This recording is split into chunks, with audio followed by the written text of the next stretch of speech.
morning, everybody. I hope everyone's having a good morning. Welcome on in. Hi, Jason. Thank you for the tester. Thank you. I was also testing. And Dan, welcome on in. And B, welcome on in. I hope you're both doing well. Welcome. Ada Shatterall, is it Sunday time? It is Sunday time. Welcome on in. I'd forgotten you do this because I'm usually asleep. Are you okay? Do you need to go get some Z's? Go get some sleep if you need to, of course, at any time. We're going to be doing another Crafty Coffee morning. We skipped it last week because I had like a few things going on in the week that I knew I was, so I was going to have to skip streams.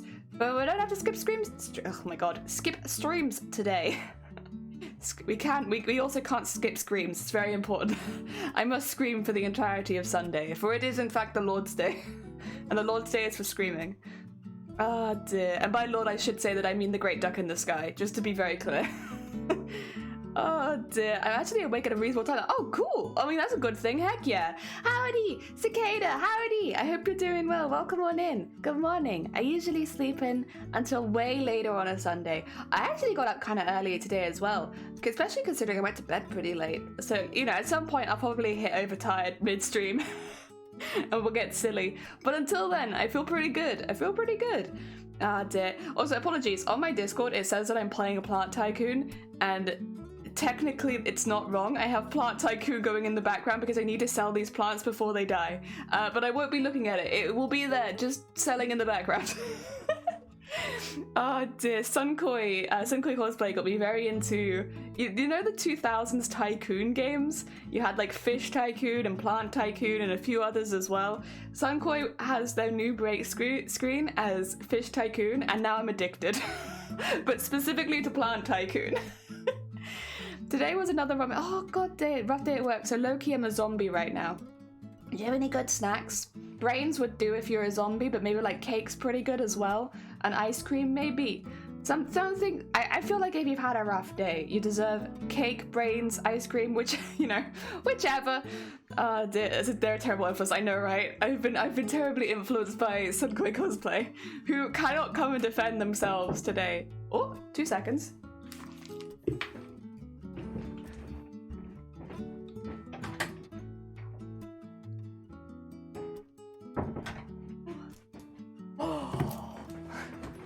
Oh, I have been given a gift. The gift of cold coffee. Heck yeah! Zoo Tycoon and Roller Coaster Tycoon, yes. We didn't have Zoo Tycoon, and I'll be honest, I probably would have really enjoyed Zoo Tycoon, but we did have Roller Coaster, except it would crash really quickly back. Probably not anymore, but like back when I was trying to play it on our computer growing up, it would crash like nearly instantly, so I didn't play it very much. Zoo Tycoon, I loved it. I probably would have loved that one. I don't think I even knew that it existed.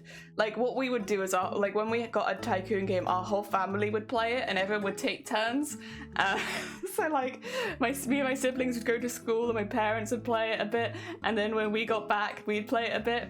And a DLC? Oh my god, I would have loved it then. I was obsessed with dinosaurs as a kid. Like, every Christmas, I don't know, maybe other people in other countries had these.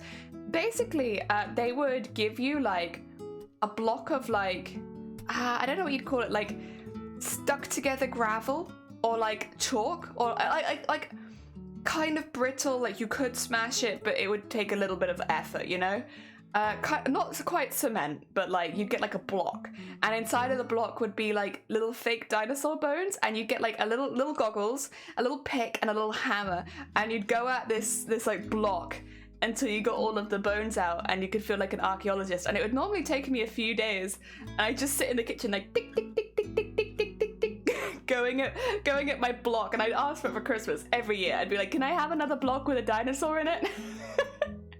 I loved them. I thought they were great. One year I remember as well, the dinosaur was a bit special, and I got like a glow-in-the-dark dinosaur bones. It was very cool. I'm kind of getting my flight control set up as I'm in the mood to sit. Oh, hell yeah. Gonna do a long flight. Very nice, Jason. Very nice. My target game was Pokemon Diamond and Warhammer Dawn of War. Oh dear. Also, I had that, but for Gemstones and Fool's Gold, oh, I would have loved that as well. I only ever saw the dinosaur one, and that was the one that I got, but I wouldn't say I was like obsessed with gemstones and stuff, but I was really into digging. I loved digging, so digging anything out would have been great. Dawn of War be so good. I don't think I ever played Dawn of War. And, well, I mean, to be fair though, Warhammer, there were like a couple kids in school that could play it, but it's quite expensive, wasn't it? Like, I remember looking at it and my parents being like, not that one. Other hobbies, not that one. I was like, okay, that's fine. I like dinosaurs anyway. Oh dear. As an adult, it's one that I've considered getting into though, because I love the environment building and stuff. But yeah, not as a kid. I was like, just let me dig in the garden. I used to get in trouble because like we had like a shared garden with other people. So like we had a garden, but it was like everyone's garden, and I used to dig holes in it, and they'd be like, Jelly, you need to go fill those holes, and you can't keep digging holes in the garden. But I love digging. Oh dear. Warhammer is a wallet ender, yeah. Plastic crack, do not be cheap, no. I used to get Yu-Gi-Oh cards though. I wasn't super keen on Pokemon cards. I liked Pokemon, but like the cards didn't really interest me. But I did get Yu-Gi-Oh cards for like my Christmas stocking and stuff, and that was good. I like that. I love digging as well. Anytime I went to the beach, I would also just dig holes. My parents would be like, use a bucket and a spade, and I was like, I do not need these parents, for I shall be digging a hole now for the next 8 hours. And like I dig it close enough, and then I dig a channel from the ocean to my hole so I could fill up my hole with the ocean. It was great. Oh, I did like it every single time we went to the beach. I'd just dig a massive hole. But I really enjoyed that. When I got a little bit older, I also started looking for fossils. Very lucky, because I lived, well, not quite on the south coast, but like because that was where we would go on the beach. So there's like lots of really good fossil hunting spots there. I will be honest, I didn't find any fossils on the beach. I found quite a few in the river though, but I did find a lot of cuttlefish. Or like the little bony bit. It was cool. That's cool. Oh, do you want to see what we did yesterday, by the way, before I jump into voice chat? Yesterday, well, there's my cup of tea. It's going to be in the way, isn't it? We finished one of the first big pieces of smocking, so this is what it'll end up looking like, but this is the size we'll be working with this time, which is a lot bigger. I did paint it off stream just because I didn't know how long the paint would take to dry, and I figured best to just leave that overnight, make sure that's all dry. These will end up being the bows. I have painted this one as well, but it's a lot more subtle once it's finished, so don't worry, there won't be like smudges all over it. It looks good once it's done, so yes. You recently started collecting bones. Heck yeah. I don't think my family have any of the fossils I collected when I was younger. They were cool though. They were very cool. Well, I was just a wee lad. I used to dig out the sand, pick a big trench. Definitely legally. Oh yeah, no grave robbing. Yeah, no. I would go into rivers, but that's again in the UK. You can kind of just look in rivers, and you'll sometimes find fossils. So there's a lot of spots for it. We're very lucky. We're very fortunate for fossils. It looks really cool. Thank you. So yeah, this is the work we did. It's all in the back. This is all of our hard work. This is all of our knotting and everything. It actually looks quite neat. I think it looks neater than this one did. But yeah, it's all of our knotting there at the back, and then this is the side we'll finish with. So today what I'm going to be doing is going through all of these bits and just like pinching them together to make the bows. So the center bows will have black beads on them. I haven't put black beads on the edge bits because I have a feeling they'll be covered up by the gold or the silver at the edge. So it'll just be down the center. I just don't want to waste the beads if they're just going to get covered anyway. But yeah. I have no idea how this is made. Is this the method you're using? Yes, so smocking. So this is a type of smocking. There are thousands of types of smocking. Actually, if I have the book nearby, this was recommended to me by Amazonia Cos, but I highly recommend it now that I've been able to have a good read for it. If you are interested in smocking, this is a really good book. Oh, it's going to catch the light.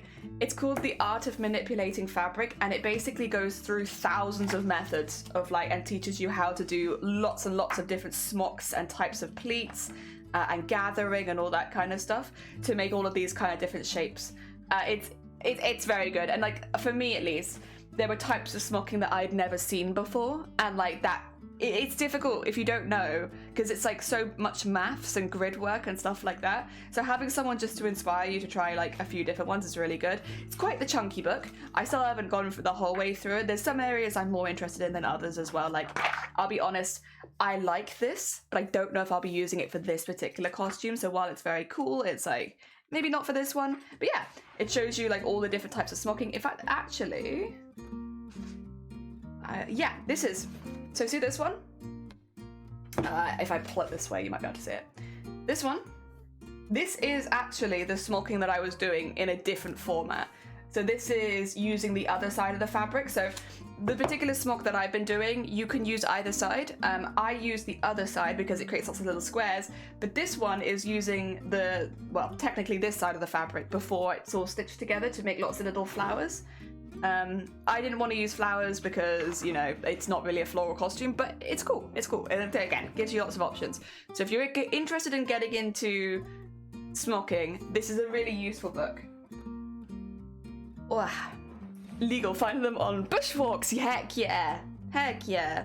Oh, I know a lot of people that used to collect antlers back where I lived, like, because antlers, they just fall off the deer, like they just come off like fingernails basically. So you could, you know, you don't find like a dead deer, you just find the antler, and they're kind of cool. Sometimes people get a matching set and that's always really interesting, but like most of the time people find one antler.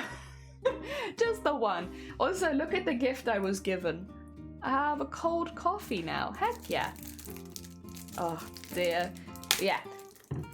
I love smocking. I only really got into it in December and I immediately knew that I wanted to put it on the next costume. It's very time consuming would be the only thing. Like, you gotta get ready to spend hours and hours. Like this piece of fabric, and which is only half done.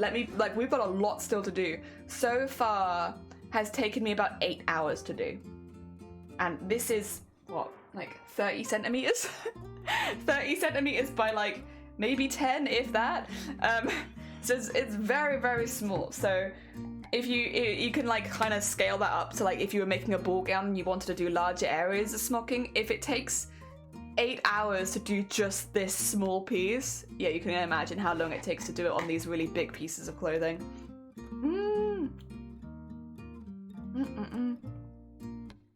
You want antlers badly? Take a trip to, there's a place in the UK, if you ever visit, called the New Forest. And in the New Forest, if you go have a little walk around at the right times of year, you probably will find antlers. My grandparents had many, many antlers. Because they'd just be going on a walk and they'd be like, oh, antlers. And they're nice, big ones. Oh dear, they put a couple of them up on their front door once. It looked very fancy.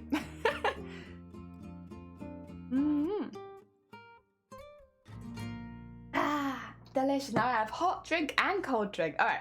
What I will do is, for people who haven't come into Crafty Coffee Morning before, the way this stream works, I jump into a voice call and mods and VIPs are welcome to join. Sometimes we have people join, sometimes we don't have people join. Regardless is fine. But yeah, we jump in and that way people can join throughout the stream if they fancy it. And we just have a bit of a chat. I am still trying to sell these goddamn plants on Plant Tycoon. This is what I mean. This is why I have it running in the background. No one's buying my plants. How do you make people buy their plants? I don't think antlers are going to make it through. Oh, actually, that's a very fair point. I didn't even think about that.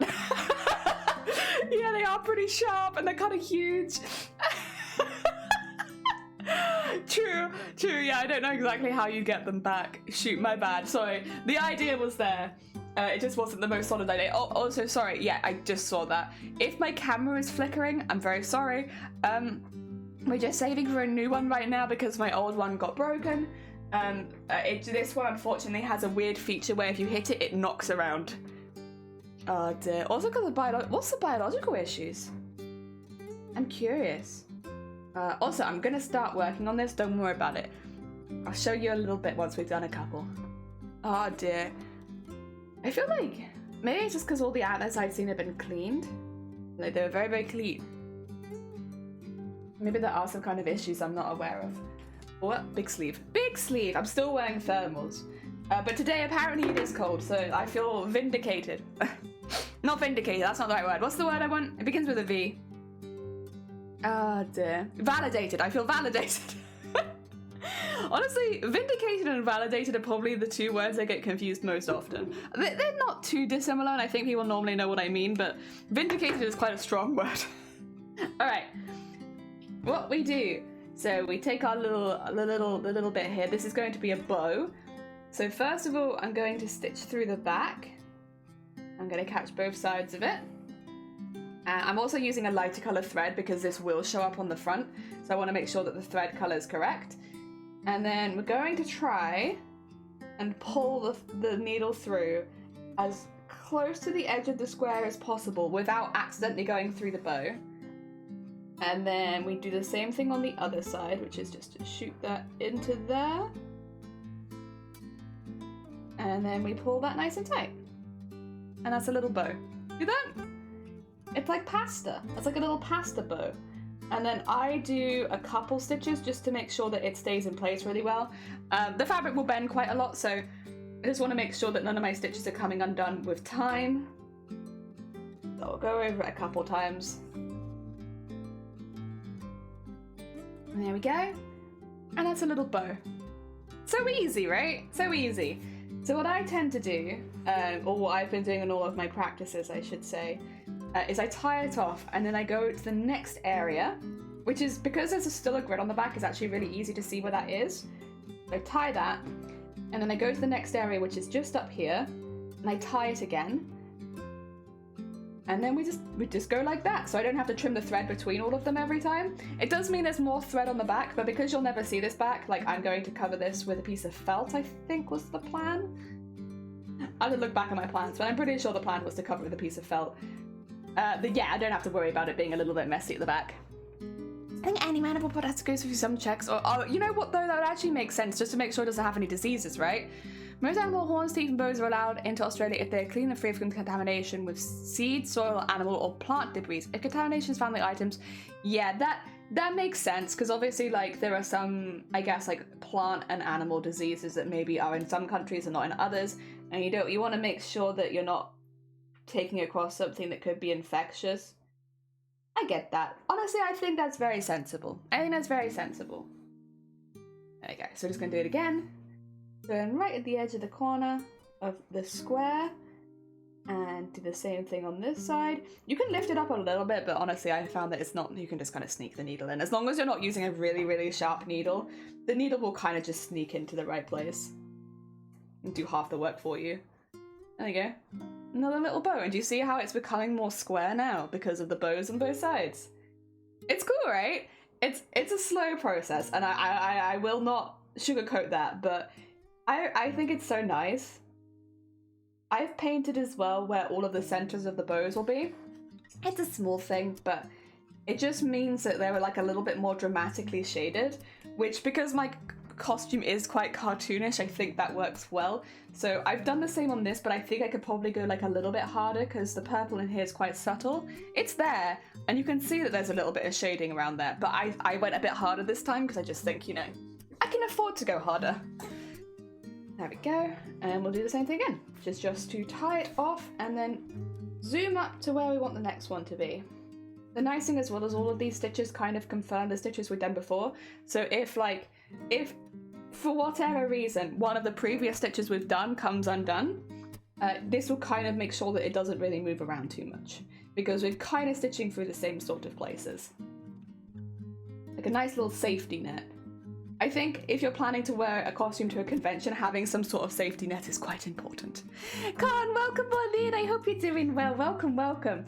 I added some paint to the piece we did yesterday, and we're just going through now and adding in all the little bows. Look at all our tiny little bows. Like, we've done 2 so far, to be fair, so there's not that many, but we're getting there. We're just going through and I'm showing people how to do the top piece now. There's a lot of flipping the fabric over, to be fair, but let's just peel that bit back, get to the corner. Although I have a feeling this bit will get trimmed off anyway, but we'll act as for now like it's not going to get trimmed off. And sneak it under here.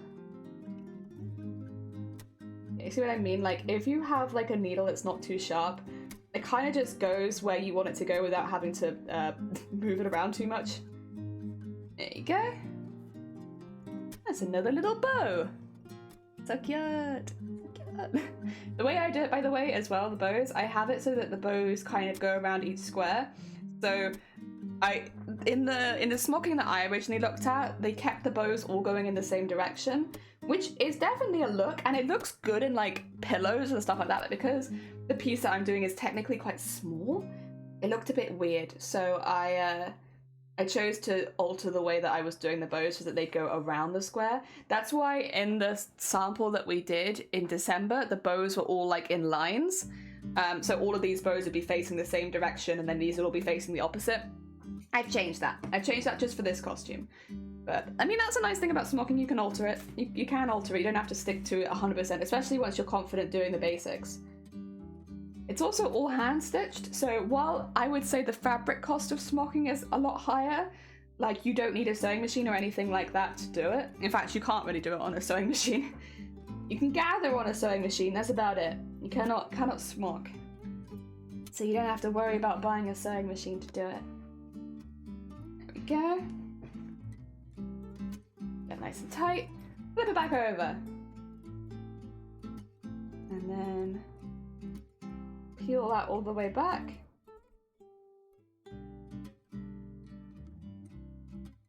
There you go. Excuse me. And then sneak that under there. There we go. Good morning, Cthulhu. I hope you're doing well. Thank you for the hick. I'm doing alright. Probably gonna jump back into crocheting. Almost done with the main piece of my plushie. Heck yeah. Again, if you ever want to post any progress pictures, just let me know if you've done it so I can go have a little look in the Discord. Ah, dear. How you doing, Cthulhu? I hope things are going well. And Pixie, welcome on in. I hope things are going well for you as well.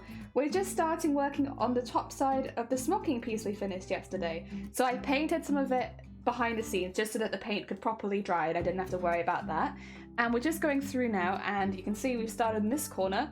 We're adding in the bows. So there are all these like little pieces of fabric here. You can just leave them and keep it like crosses and stuff, but I've decided to paint them a little bit so that the bows have a bit more definition, and then go through and pinch them all, and then they all become these tiny little bows, and it's very heckin' cute. Oh, no, I'm happy to post progress pictures. Yeah, just let me know where you've posted them and I'll have a little look. Just woke up, went to a pilot, was banging. Heck yeah. Oh, I'm glad. Have you got a nice relaxing day now today after that? Always best if you can go out to a party without having to worry about the next day. Oh, I'm glad you had a good time though. Oh, dear. There we go. I'm trying to encourage everyone to get into the world of smocking. Join me in smocking. The only thing you need is a lot of fabric. Oh god, excuse me. Oh, exclamation mark Discord, Con. We can't have it underneath the stream because unfortunately that means banned people can come into the Discord and that's not fun. We don't like that. Ah, dear. I decided to take the rest of the day off, so I might just play Sunhaven. Heck yeah, I have been looking at Sunhaven on Steam. And wait, is that the one I'm looking at? I think it's Sunhaven that I've been looking at. And I am tempted. I'll put it like that. I'm tempted. Although currently, like I said earlier, Sankoi has got me addicted to the Tycoon games from the 2000s. So I'll be doing that for a while first. But then once that addiction wanes, maybe. Dear, it looks so cool. I one day want to try the straight smocking for a dress. My little one, I think it's Spanish style dress, the smocking on the front top and little puffer on, little puffer sleeves. Heck yeah! Oh, that'd be so cute. Also, thank you for putting the link in. Dear, Sunhaven is quite fun. Everyone who I know who's played it has been like, yeah, it's pretty good. I have a couple friends outside streaming who are playing it as well, and they're like, yeah, Jelly, you'll like this. You'll like this. I know that you will. And I'm like, shoot. Can I afford this to get into another game right now? Heck. Chucky, welcome on in. I hope you're doing well. We are currently doing so we've flipped over the fabric that we were working on yesterday, and we're now working on getting the top bits done. So getting all of the bows sewn in. Rather than having just the blocks. I've also painted this, but I did that behind the scenes, so that's why there's like random colour smudges in there. It's just where the centre of the bows will be because it gives a little bit more definition to the bows once they're finished. Yeah. It's so pretty. It's like Stardew Valley, but it's a storyline of more quests. Yeah, see, that's how everyone's described it to me, and I'm like, shoot, that does sound like something called like, god damn it, camera, listen to me. Oh, you know what? I'll have some of this lovely, delicious cold coffee. I got a gift before I went live. I got one of these. Delicious coffee. Ha. I used to get these on the way to work all the time. Because I'd get up really early in the morning, and on like a hot day when you're on the train and it's like full of really, like everyone's hot and it's crown packed, and then, yeah, I'd get one of these and it'd be like, that's better. You gonna be a fairy? Oh no. Oh no. I want to be a fairy. That's not derailed jelly. I think I get derailed pretty much every stream, Chucky. I feel like at this point, like, what am I gonna do? It just happens. Yeah, they give me random city because I can't seem to figure out where to fly to. Boston. I was trying to think of someone that was really far away from you. Fly to Boston. I just checked how much it is so I can send the money or ask a friend, ask for her friend on Steam. No. It's very kind of you, but no. No. To be fair, sorry, I'm just like dying this morning. I'm still playing Plant Tycoon, so I don't need another game just yet. Hi Jellyfish, is there a theme or like why did you choose this cosplay? Hi Mistress. I wanted to do there were basically I wanted to cosplay from a series that I really love. Just because when you're streaming a cosplay for a long time, it's helpful if you can talk about the series. So it had to be from either a game or a series or a movie or something that I really enjoyed. So that was like number one. It needs to be something that I'm really passionate about because I'll be talking about it quite a lot for a long time. 2, I wanted to focus on hand stitching techniques. So I wanted to do a much heavier focus on not using my sewing machine and just using hand stitching. One of the most consistent things I got told with Mateus was like, that it was out of reach for a lot of people in my community because they didn't have a sewing machine. So they were like, well, it doesn't, because Mateus, my full goal was it to be really, really cheap, which was the last big cosplay we did. So I only spent about 20 quid a month, if that, to be fair, on the costume. So I kept it really, really low in price. And, you know, a lot of people were like, well, that's great and all, but you already have a sewing machine. So, like, you don't have to buy that. And you already have this machine, so you don't have to buy that. And I'm like, you know, fair, you're not wrong. I do already have those things. So I guess my goal with this next costume was to do a costume that focused on things that anyone could do without having to buy the technology. Sorry.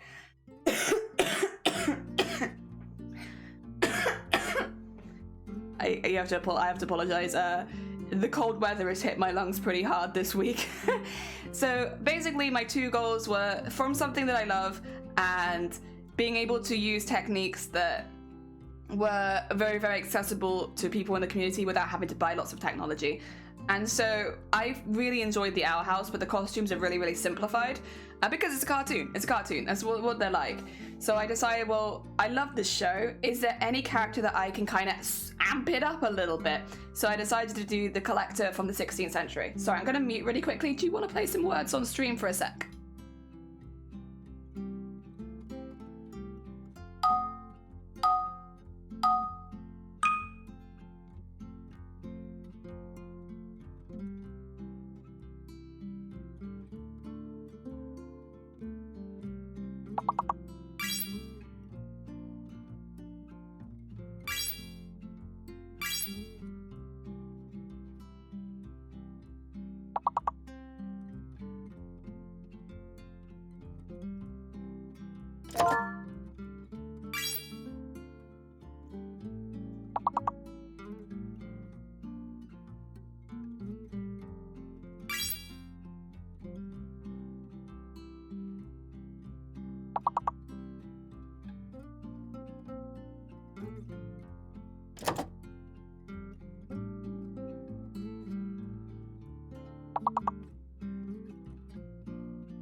Sorry, yeah, you know when you can just feel that you're gonna have like a full-on coughing fit? I was like, it's gonna happen.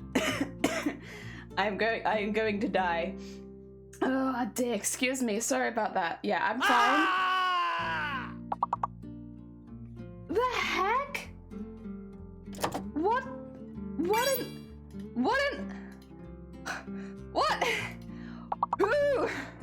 Who are you? Oh dear, thank you so heckin' much for the donut. You don't have to do that. Who? I'm gonna find it. Is there any way? I don't think there's any way I can technically find out who you are. For Sunhaven only. Cthulhu. Cthulhu. Was that you? If I had to guess.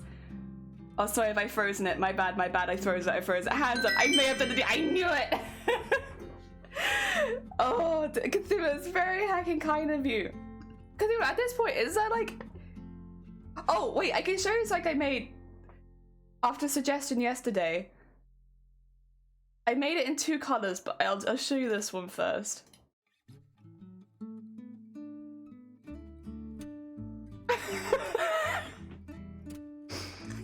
I can send you him.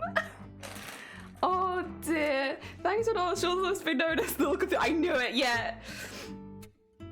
I would just, and also, oh bless you, Cthulhu. That's very heckin' kind of you. Also, Con, did I see that you put something in the Discord? Let's have a little look-see. Sorry, I think it happened in the middle of me dying. Oh wait, that looks so soft as well. I'm the shark. There he is. The boy. The boy. Oh my god. Heck yeah. Oh, that's really heckin' cool. He is heckin' amazing. Here he is.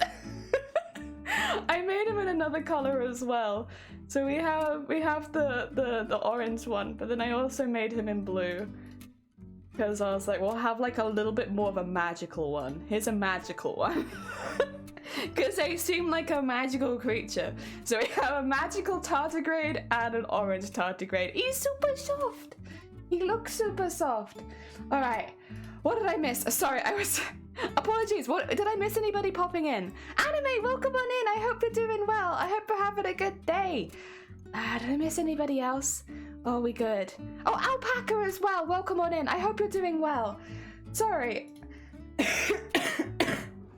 I'm a little bit...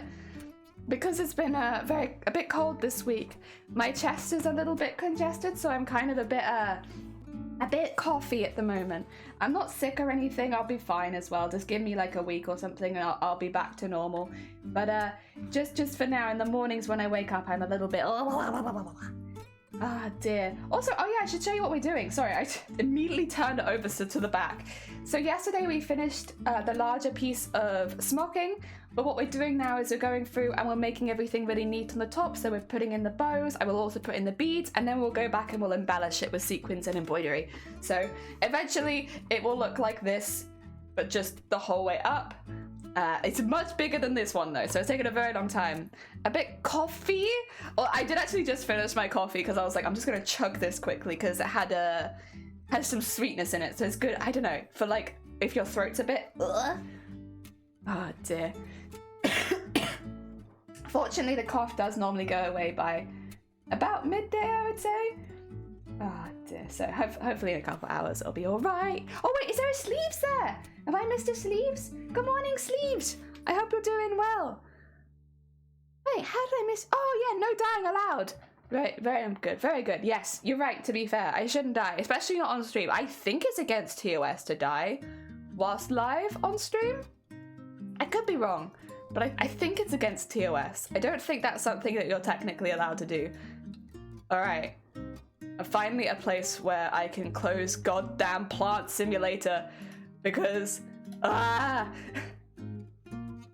they wouldn't buy my plants and I spent a long time raising those. Buy my goddamn plants. If anyone sees Sunkoi, tell them that shake their fist.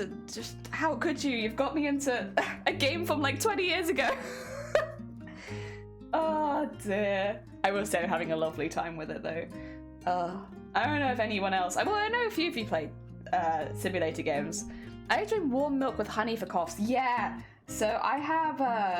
I don't do warm milk because then I'd have to take lactase pills. And I try not to take too many of them. I don't know. I just feel weird taking stuff like that. It's probably all in my head, really. But I try not to take too many of them. But I do drink lemon, ginger, and honey. Lemon, ginger, and honey. Yeah, and also I do have some just ginger ones now as well, which are lovely for your stomach, but maybe not so good for the cough.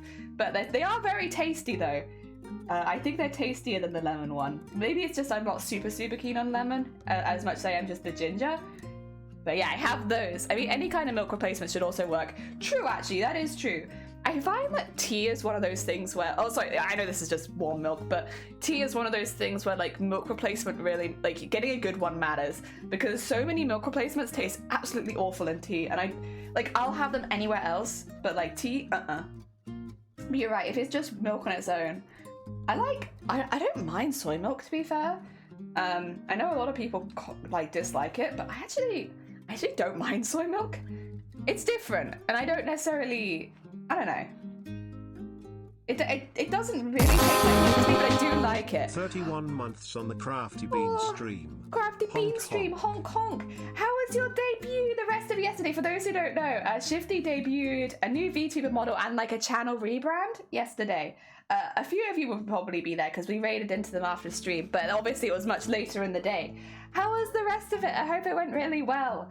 Yeah, I had to dip because my eyes were feeling a little bit tired, and so I was like, I don't want to get a migraine right now, please, please, please, please. So I was like hiding away for a bit. Also, George, good morning. I hope you're doing well. My girlfriend likes oat milk most in tea, but I guess it depends. Yes, yeah, I'm like all of my friends, whenever they come over and they're like, do you have anything else? I'm like, I'll keep oat milk for them, but I don't like it that much. The only thing I like oat milk in is like if it says a cooking ingredient or like in porridge.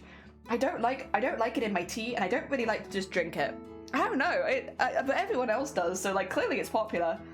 But I don't know, just not for me. But I'll get it for them. So they have it. Dear, because I like the blackcurrant flavor lemon. I can fool my brain for cough. Oh, by drinking hot blackcurrant squash. Very smart.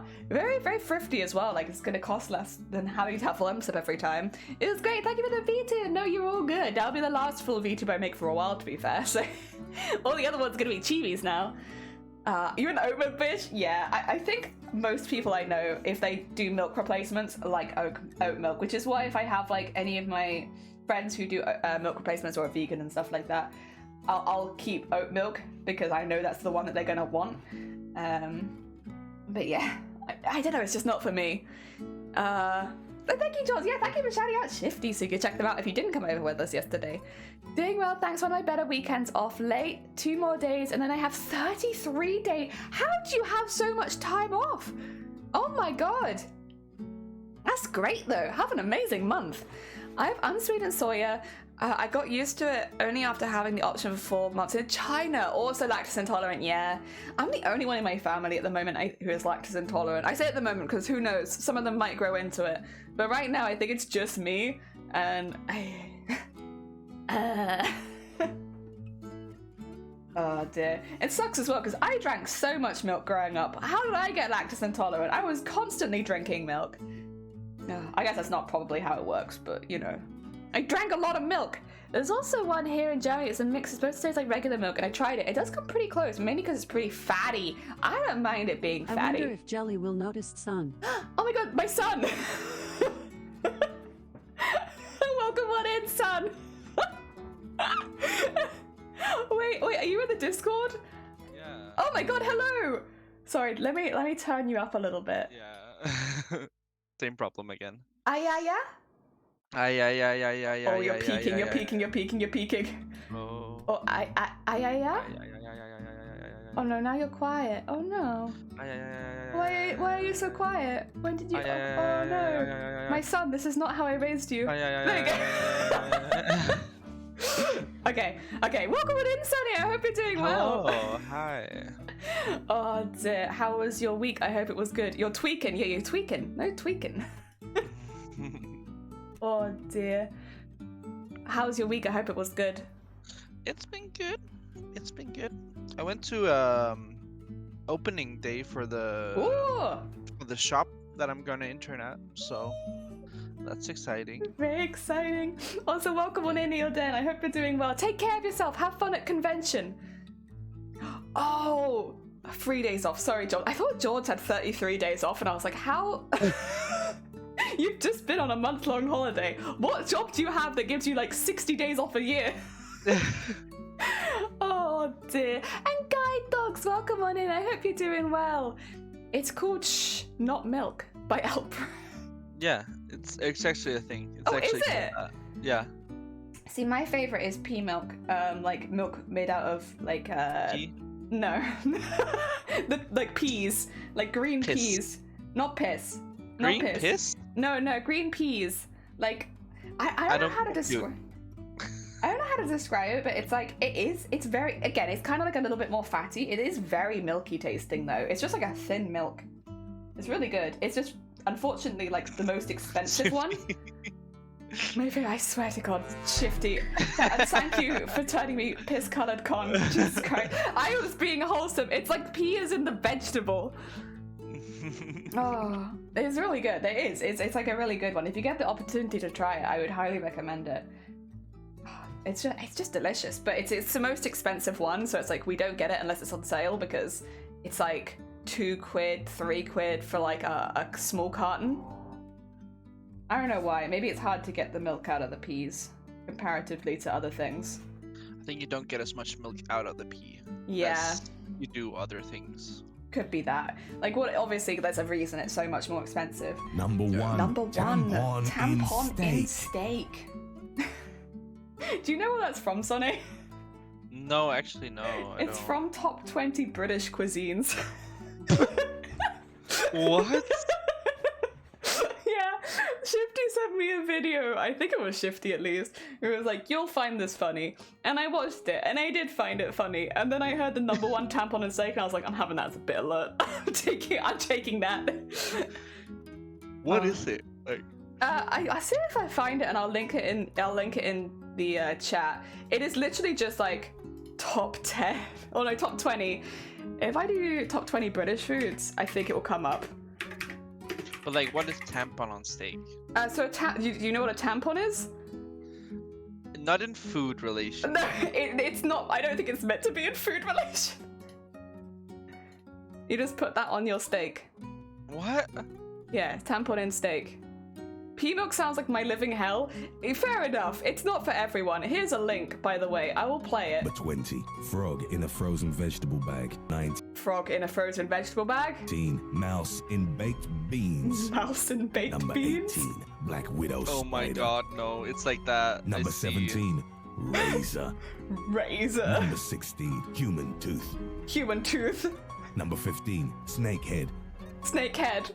Number 14. Human skin. Human skin. Number 13. Pizza Hut Band-Aid. Pizza Hut Band-Aid. Number 12. Cockroach. Cockroach. 11. Blood inside BLT. Number 10. BLT. Glass in baby food. Baby food. Number 9. No. Chicken head. Number 8. Severed finger. Severed finger. 7. Dead frog. Dead inside frog. Pepsi can. Inside Pepsi Number can. 6. Serrated knife. Number 5. Syringe needle sandwich. Oh my god. Number 4. Bullets in hot dog. Ew. Number 3. Ice cream surprise. Ice cream Number surprise. 2. Clam Yeah, that's a chowder normal one. condom. Clam chowder Number 1. condom. Tampon in steak. You don't like the idea of clam chowder condom? No. But this Oh my is- god, that's so cursed. This is British cuisine, Sonny. I hate Brittenland. Brittenland. You know, when next time you come here, you should come and have some like proper pub grub, like, you know, serrated knife, like syringe sandwich. Oh my god. no. So yeah, that's what it's from.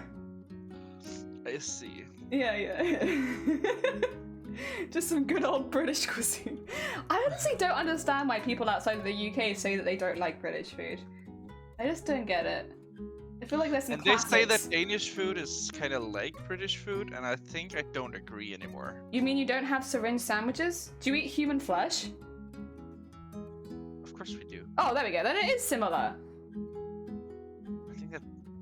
Okay. Yeah, lots of places. To be fair, not even as a joke. This is a conversation that I had when I was in university with some of the people that I studied with, which was like, because we had a lot of people in our class who came from abroad, so either from America or from somewhere in Asia, or a couple people from Europe. Like, I'd say there was only a couple people that in my particular course that actually did it from the UK. So, you know, a lot of the discussions we had were about food. And I remember one of the girls who I was actually really good friends with turned to me and be like, I just can't understand it though, because you guys eat skin. And I was like, what? Excuse me? And I'm like, yeah, it's disgusting. What do you mean we eat skin? Crackling. We eat crackling. We eat pork scratchings. You can get it at like pubs. And it's like, yeah.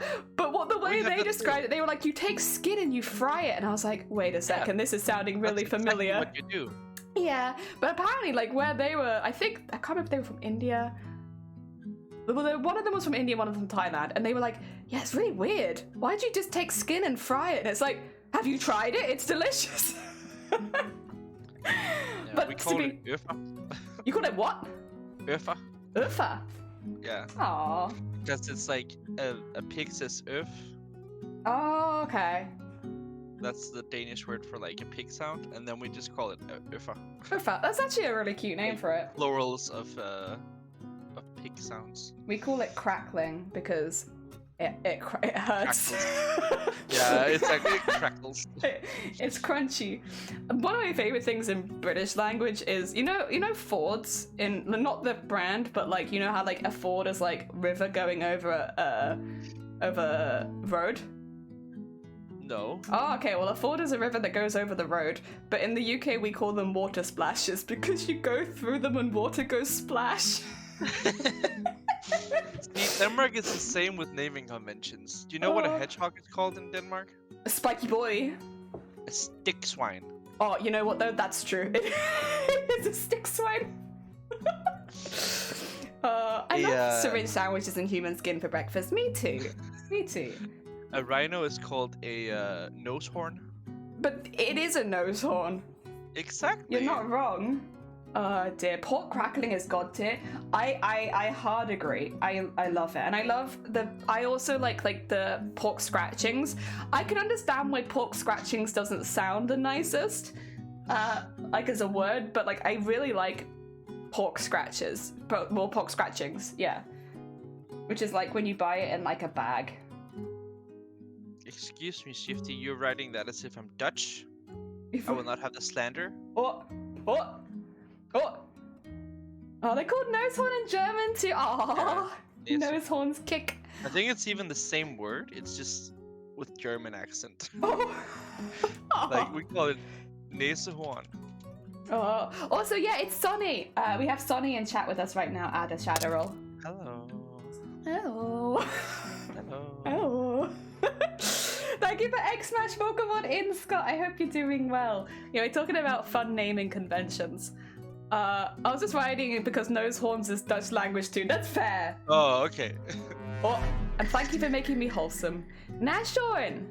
Oh. Nashorn. Oh, Nashorn. Sorry. I think it's like 2 words. Like NASCAR, but an animal. Yes. Yes. Yeah. I can remember that. Nose cars. Those cars. Oh dear. Yeah, I like literal naming conventions. They make me smile every time. Oh dear. I will say until I can't drive and I'm not allowed to drive. Do not worry, I am not on the roads. But when I was learning to drive back in the day, I didn't even know what a Ford was because we all called them water splashes where we lived, and we had a lot of water splashes where we lived. So like when they were like, "What does the Ford sign mean?" I'd be like, "I don't know. I have no idea. What's a Ford?" Because even though that's technically what it's called, everyone just calls it water splash. McDonald's, Mackey's, Mackie D's, the McDonald, the Golden Seagull. Golden Seagulls, the big M in the sky. Yeah. McD. Ford is in like the car. No, Ford is in like the river that goes over the road. McDoof. Oh no. Oh dear. I will remember this. Heck yeah. Add a shadow will remember this. For Jord. I thought Ford was a turn to cross a river. It probably is, but it's like if you see a sign on like a road that says Ford, it means the river is going over the road. But normally you can I don't know how it works, but normally there's like a button you can press which like opens underneath the road up so more of the river goes under the road than over the road. But yeah, fords are cool, but yeah, we had, I think in the village I grew up in, like 10 water splashes. We also had a lot of flooding, so, you know, the river's not a problem. I wonder why. Yeah, when it's like, you're filling in your insurance, like, how far are you from a river? And it's like, we're like surrounded. They're everywhere. Oh dear. There's low water bridges in the States. Okay. Doof is pronounced with a long O, lone in cone. Oh, Donf? Doof? Doof, yeah. Doof, I see. Lurky, oh, you're fine, Jords. Take care, not Jords. Fords. Doof. Orfa. Doof. Maybe? I just remember fording over a river. Oh yeah, you can also ford as like a doing word. But in the UK, if you see a sign that says ford, it means river. There's a river there.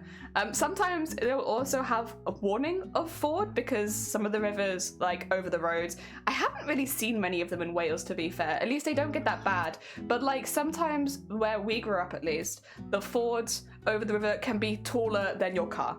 So it's like, depending on how the weather's been, there'll often be warnings around them, like, don't go in. Because it's like, you will die or your car will sink and you will lose your car. Yeah. I know someone who did that. And it happened every year. Every single year. Died? No, they didn't die. They drove in, and then what happens is, like, the water gets into your engine or whatever, and so the car stops at the deepest part of the ford. And so, yeah, you have to, like, get out of your car. And it's like full of water, and it's pretty bad. Your car is a write-off at that point. Google a ford, because like I'm not sure I understand. Oh, okay. Let's see if I can find. Like. Well, you could probably type in water splash, and you might get better. Because ford is a car, isn't it? Oh, so it's like literally just a bridge where the water runs over instead of under. Yeah. So that is fucking dumb. Oi, that's the British architecture right there. Oi. Yeah, ford over. It's like a ford road. If I put ford road. Yeah. And this is like, I immediately see like what the problem is. Because these are all flooded. Yeah. I love as well. I can't really share these because I actually know where a couple of these are. As well. Like, I wasn't lying when I said we had a lot of fords.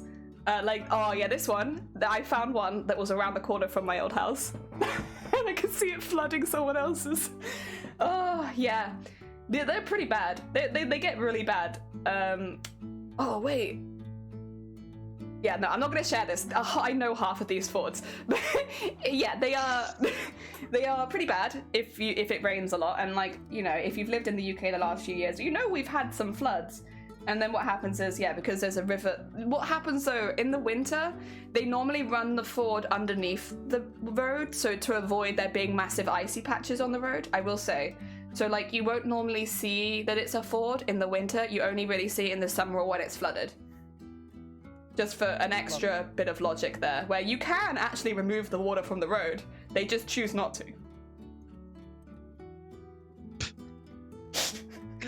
Just choose not to. Yeah, they just don't.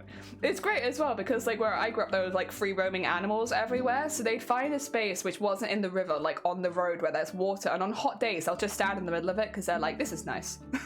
I'm gonna stand in the middle of the ford. But then because of that, no one can get through the road.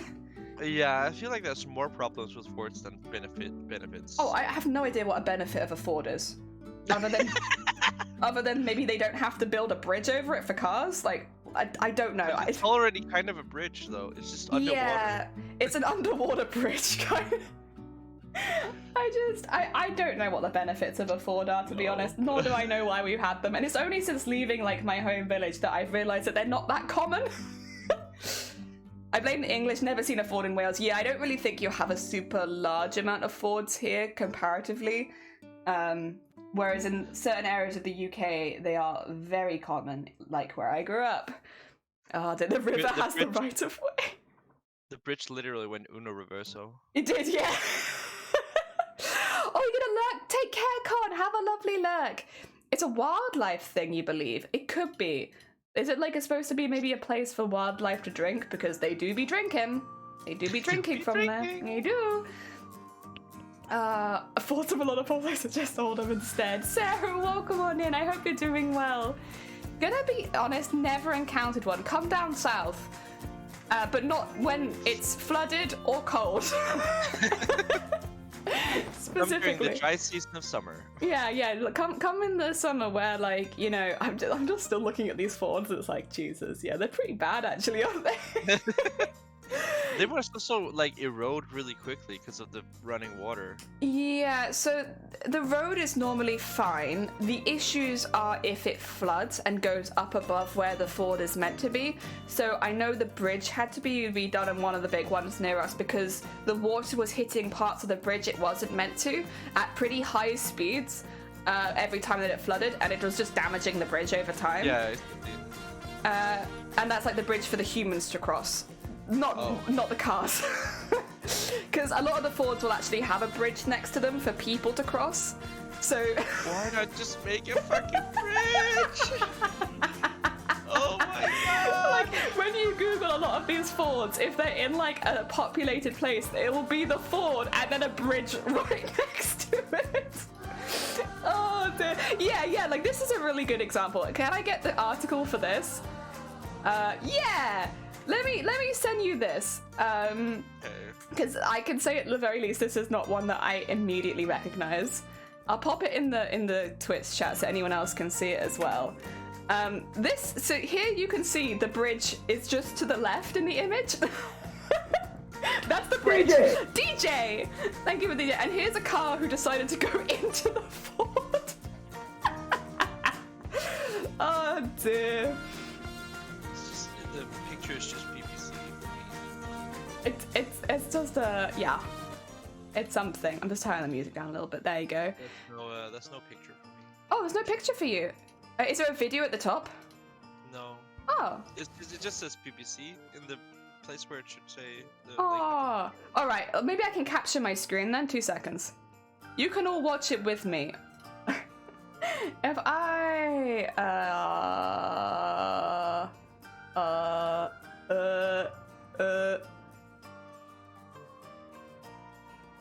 Actually, let me just make sure that I'm like not logged in and it doesn't have like my full name, address, date of birth, age, mother's maiden name and such on this. Yeah, I think this is fine. I might have to zoom in a little bit just because I got the whole article here. Let me just, There you go. Okay. I don't know if this is gonna have audio, but I think it does. I'll put it up. Yeah, here's what people do. I've seen cars floating in here before, vans floating. I've seen people drive down the river just there. Way. Every single year. Why would you do it? Why would you do it? Like, why are you going? But then also, why do we build roads like this? There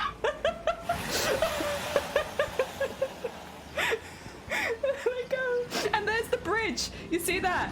There was a Lamborghini down here there's a 3 or 4 months bridge. ago now. That came No. Yeah, there's a golf club just up there. No. You see a lot of the luxurious vehicles coming through here. Oh wait, is he People steaming? like to see those fails. It's sort of a thing of human nature, really. People like Schadenfreude and that kind of thing, really.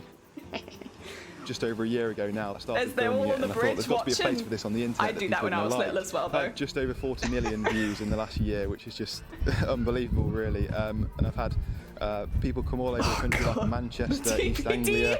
Someone wants to come from France actually just to see it. So it just shows how worldwide it's getting at the Delivery moment. experts, and they don't even know that you can't drive in water. Yeah, there's a Ford sign right there. There's a duck on the road.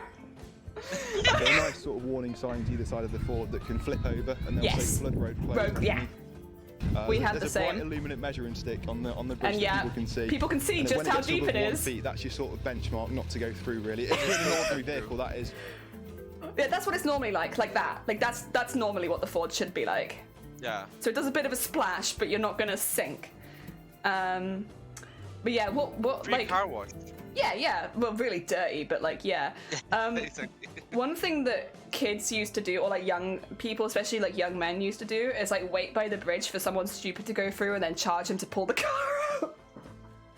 Because like every single time it flooded, like at least 1 or 2 cars would get stuck in it. So they'd just wait on the bridge filming or like watching, and when a car went in and got stuck, they'd be like, all right mate, my car's just up the road, you know, pay me and I'll tow you out. Oh my god. And they didn't wait like predators. Yeah, I mean, kind of, but at the same time, it's not like they're encouraging people to go through it. They're doing it on their own. The scavengers. Yeah, basically. But, you know, if you're a young guy, you know, you're at college, you're still studying or whatever, it's some extra money when things flood. Oh, dear. Also, take care of the shadow or look after yourself. Oh, dear. These sleeves, Cuff, no, these will be, Sarah, these will be, I'll show you in a second, actually, when I have it on screen, but these are actually going to be on the shoulders. An area that flood a ton of rainy season to a bridge would get wiped out every single year, so making a low spot in the road that is passable 90% of the time. I guess I can see that. Yeah. I did both of the things and it was dreadful. Some of them are fast, hard flooding creeks. True. Went down south and it was cold and wet. My trains got delayed after I got that. A landslide blocked the rail, so I was stuck there. Oh, I'm so sorry to hear that. That's bad. I'm sorry that happened to you, Shifty. I actually think rural Oz has those. Really? You have water splash too? Ford crossings can be natural riverbeds or once with a concrete pad. Fords are generally used on low volume roads. Pfft, not true. No. To cross broad, shallow rivers. Well, alternate river crossings are not feasible. Fords can create much more sediment than other types of river crossing. Fords are the least preferred river crossing.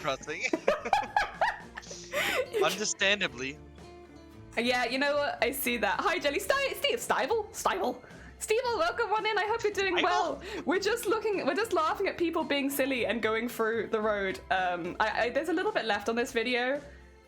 I don't know if it's going to show anybody else being stupid. I honestly don't think if you sit there and watch somebody destroy their engine, I don't think that anyone is going to go, oh, I think that's a really good idea. I'm going to go destroy my engine today.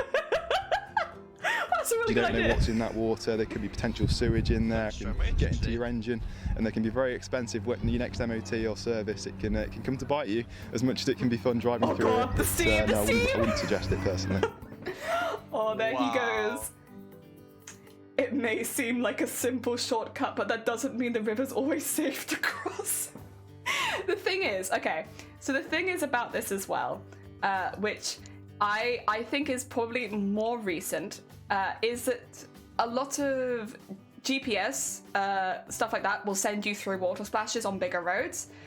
And if you're just like trusting the GPS, if you're just like, yeah, sure, I'm sure it's sending me the right way, you're trusting like your Google Maps or whatever, it could send you through like a flooded ford. And I have heard that that's happened to people where like they were just following the maps and the map said it was fine, so they were like, okay, I guess it's fine then, and then they went for it. Yeah. Oh dear. Like, why don't they build a bridge that's functional instead of a bridge that will break every year? Have you been to Britain? We don't care about our roads here. They're full of holes. Oh dear. Fords, just say no. Oh, I love how the big rams and the littles nest. And this is the thing is, one thing that they didn't show in the video, which they probably didn't show because they didn't want to encourage it, is because people will sit and watch to see if people can get through or get stuck. If somebody does get through the other side, everyone goes, "Way!" Oh my god. And you get like a massive cheer if you get out the other side without breaking your car. And for a lot of drivers, that's all they want. Oh dear, Fuzzy, welcome on in. Yeah, they want the validation that their car can go through the ford. It's a real show. It is. Everyone's just waiting. Britlanders, like, oh my god. Yeah, I know. I remember like we had, because again, we live pretty close to one of the fords. So I know someone who got stuck their car in there once and they came over absolutely soaking wet. And we were like, we immediately knew what had happened. Yeah, I was like, about to say, you probably already knew by the time that you saw that they were soaking. That open the door and they're like, can you help me get my car out of the ford? Yeah. And like, I'll be honest, we were pissing ourselves laughing. We probably should have been a bit nicer. But it was just like, they had the tiniest little car and it's like, what? You know, why? Thank you for telling me normal as well. Real lad style activity. Yeah, it's like, it definitely brings a crowd. There was one that was just outside of the village as well, which was always in the news. So it was, it wasn't exactly a ford, but it was very close to the river. So what would happen is if the river had like flooded or gone a bit big, it would overspill into this section and it would become like a little lake in the middle of the road. But it was very deceptive because it wasn't a ford. There was no height markers on it, so people wouldn't know how deep it is. And it went underneath the railway track, so it was like a dip anyway. And it was probably about a 6-foot dip. And it would fill up to the top, and so it would look like a flat road with just like a thin puddle on the top. And every year, and it's like, in this case, it's like, okay, unless you're local, you're just not going to realize that that is not like a really thin puddle on the top of the road. That is 6 foot deep. Yeah. And every single year, like, they'd have like emergency services nearby on call just for like getting, because the thing is, if you go into that one, your car is fully submerged. So, that's dangerous. And yeah, that's actually really dangerous. So every single year there'd be pictures in the newspaper of like another car being fished out and like making sure that everyone did get out of it okay and stuff like that. Yeah. So yeah, basically rivers and roads, I don't know, not ideal maybe, but they are, like, they can be entertaining. The one near our house was entertaining. Starved for entertainment. We lived rurally. There wasn't much going on. Oh dear. My brother just came in, looked over the shoulder and went to YouTube just to play Furret Walk. Aww. Also not welcome on in. I hope you're doing well. It is entertainment. It's entertainment. The wards here are so dirty, so you can use the rule we did in the States for the low water bridges or commonly flooded spots. We did if you can't see the yellow center line, don't go, it's too deep. You know what? That's actually quite smart. Yeah, that's pretty clever. A lot of drivers here could do with that. The ford was fine to cross until it was a dramatic huge change. Oh dear. This is the thing as well, like the fords near us were generally really, really clear unless they had flooded. And then it was like that's the thing about so dirty. Water is that it's super dirty because yeah, it rushes up the sediment. So yeah, that's the thing. It's like normally the ford would be like completely clear, it'd be really nice water, really glossy, shiny, pretty, until like the weather turned bad and then it was disgusting. Definitely not what you want to get trapped in, that's for sure. There's a place near me on the motorway that bogs like nothing else. Oh god, it's not ideal. It's not ideal. Bug. Dramatic doom chord. Yeah, every single year. I listen. I would show like some, because I have actually on my PC I've got pictures of like the flooding, because every now and again if like one of us was at work or something like that, we'd send pictures and just be like, hey, heads up, everything's flooded, also look at this. And we'd like send pictures to each other and stuff like that. So I still have some pictures of the village being flooded, but like I can't really share them because it gives away a little bit too much information because it's not a big place. But yeah, I mean, I'd still be honest though, I don't think because a lot of it was still water, even though the water splash technically is moving, it moves really, really slowly for the most part. So like you don't have to worry about getting caught in a river and like having your car dragged away for the most part. So like that's not a fear. I still think the most dramatic one I've seen is when the Taff broke. So the Taff is the river that goes through the centre of Cardiff, really big river. And that broke technically this year, but it really broke badly a few years ago, and that was when I still lived in Cardiff. And it went like from pretty much the top of the valleys, and it broke like the whole way down. It was actually like pretty catastrophic, the flooding at that point. And I obviously, as a regular working Joe, woke up to go to work. We didn't live on the ground floor, we lived in a little flat, so we weren't worried about flooding ourselves. Our road had flooded, but like because we were like 3 floors up, we were like, it's not going to affect us. And I didn't know when I left the house that the Taff had broken, and I had to cross the Taff to get to work. And I walked across and I saw like film crews everywhere. I was like, oh god, what's going on? Are they here to like film the roads or stuff like that? And you could just hear it because it's a really big river and it was going so fast. So one thing that the Taff has, fucking Shifty. Been here for like 5 minutes, by the way. Oh, have you? Oh, welcome on in, Shifty. Oh, you could probably talk on this as well then, because although I don't think you would have been in Cardiff when it broke, but you would have seen the pictures of it and stuff, right? Yeah, the river did flood. So the TAF has a bus boat that goes from like the park to Cardiff Bay, and it's like a little boat you can catch, and it's got like a little dock, and like it's instead of catching the bus down, you can get the boat, and it's like a little bit scenic and kind of nice, you know. It had destroyed the dock, destroyed the boat, the entire, like, it was like, when I was walking over the river, it was like being torn off the side of the river into it. And I was just walking over it like, oh my god. You can see all this like metal work and framing getting like ripped off by the water as you walk over it. They did actually close the river, the bridge that I took. Right after. Pretty much right after. Like, I would say like an hour or so after I got into work, which meant getting back home from work was a pain. But yeah, it was really bad. You could also see coming down, because I didn't know this at the time. One of the towns that's up the river, up like further up the Taff, Pontypridd, had been like absolutely devastated by the flood. So a lot of the houses had been damaged or destroyed, at least in part, and like a lot of gardens and stuff like that had just been ruined, and it all gone into the river. And so what I was seeing coming down were bits of people's houses and stuff like that from further up, and you could just see these big objects, and you couldn't tell what they were, just coming down the river constantly. And it was terrifying. I've never seen a flood like that. Never. I'd like to never see one again. It was very scary. That being said, most people just had their phones out and were like watching it. Yeah. And then of course you had like the news companies being like, oh, the Taff hasn't broken this badly in like 30 years. And like as I was trying to get to work, I had this one gentleman stop me and be like, have you ever seen this before? And I was like, no. No, I haven't. In 30 years. And he was like, I've lived here my whole life and I've never seen this. And I was like, oh, okay. I gotta go to work, but like, okay.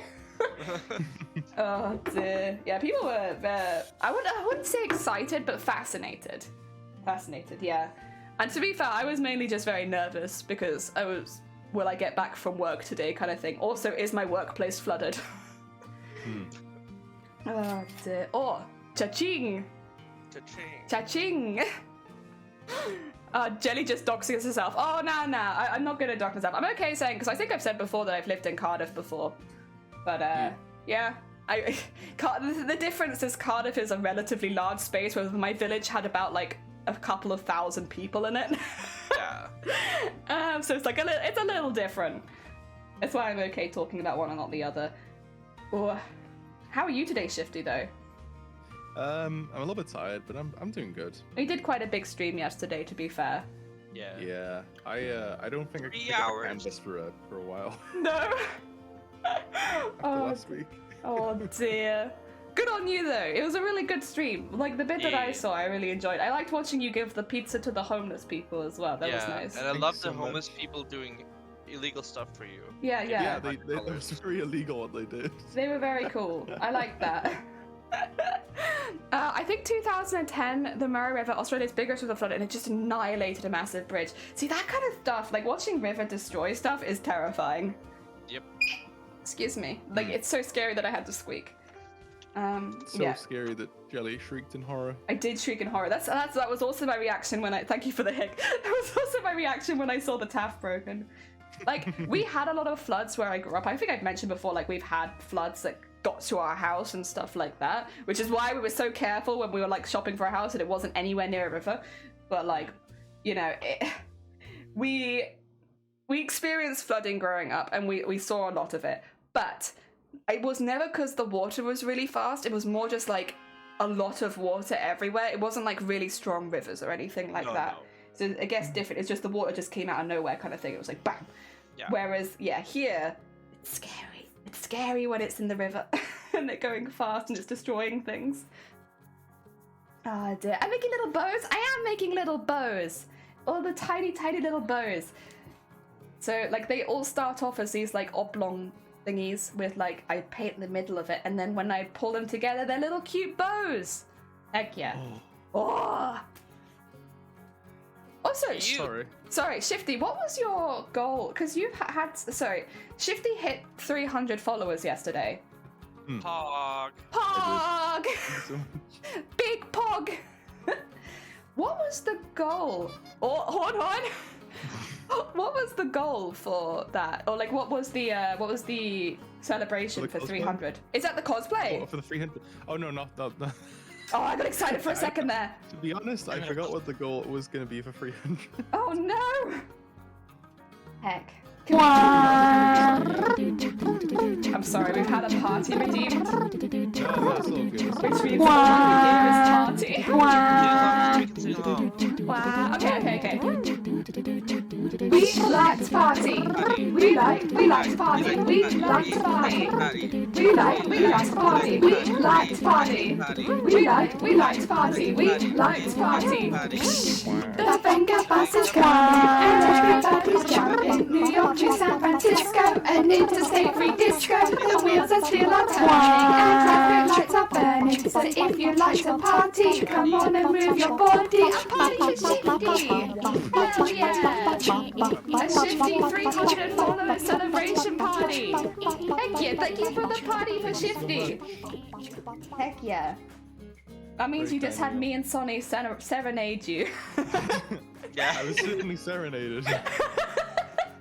Feeling very serenaded right now. You was Wow. marinated. We're marinating you. Yeah. Oh, no.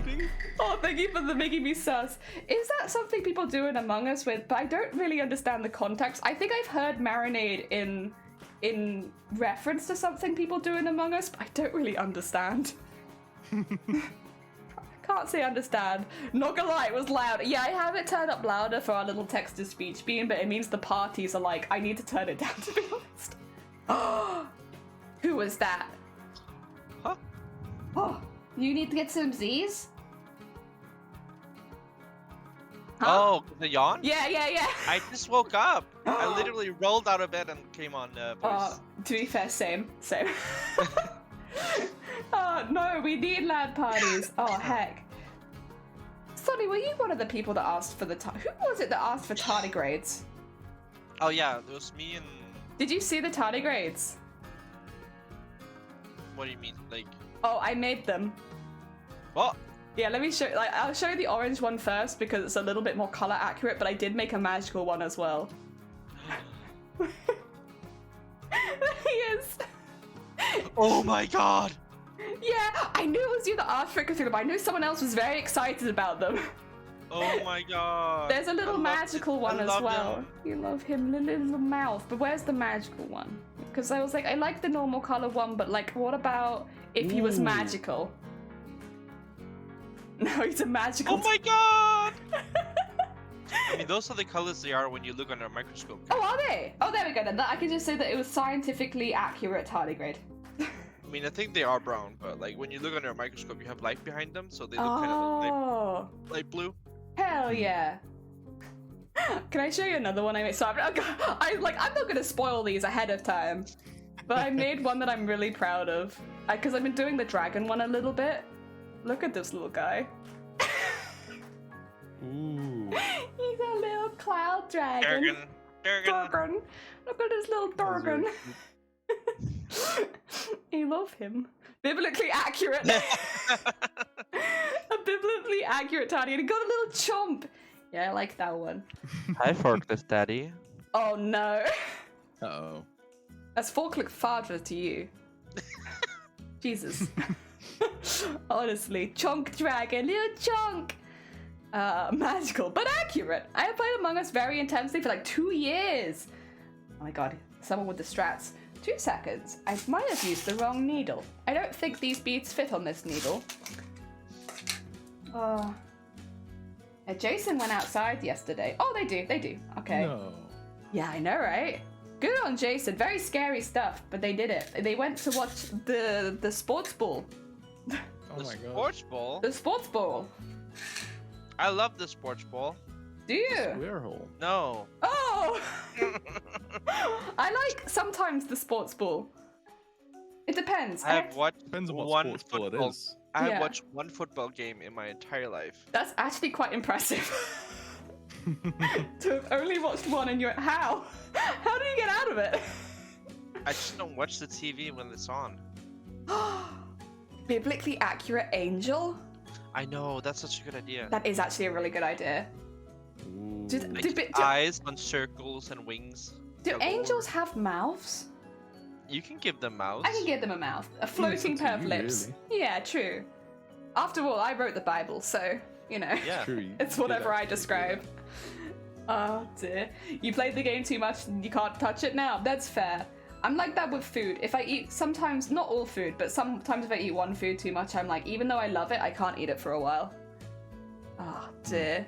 I did go outside. Crazy how one of Jelly's mods, one of Jelly's half a dozen mods just so True, yeah. Jason went to the same event that Zero went to.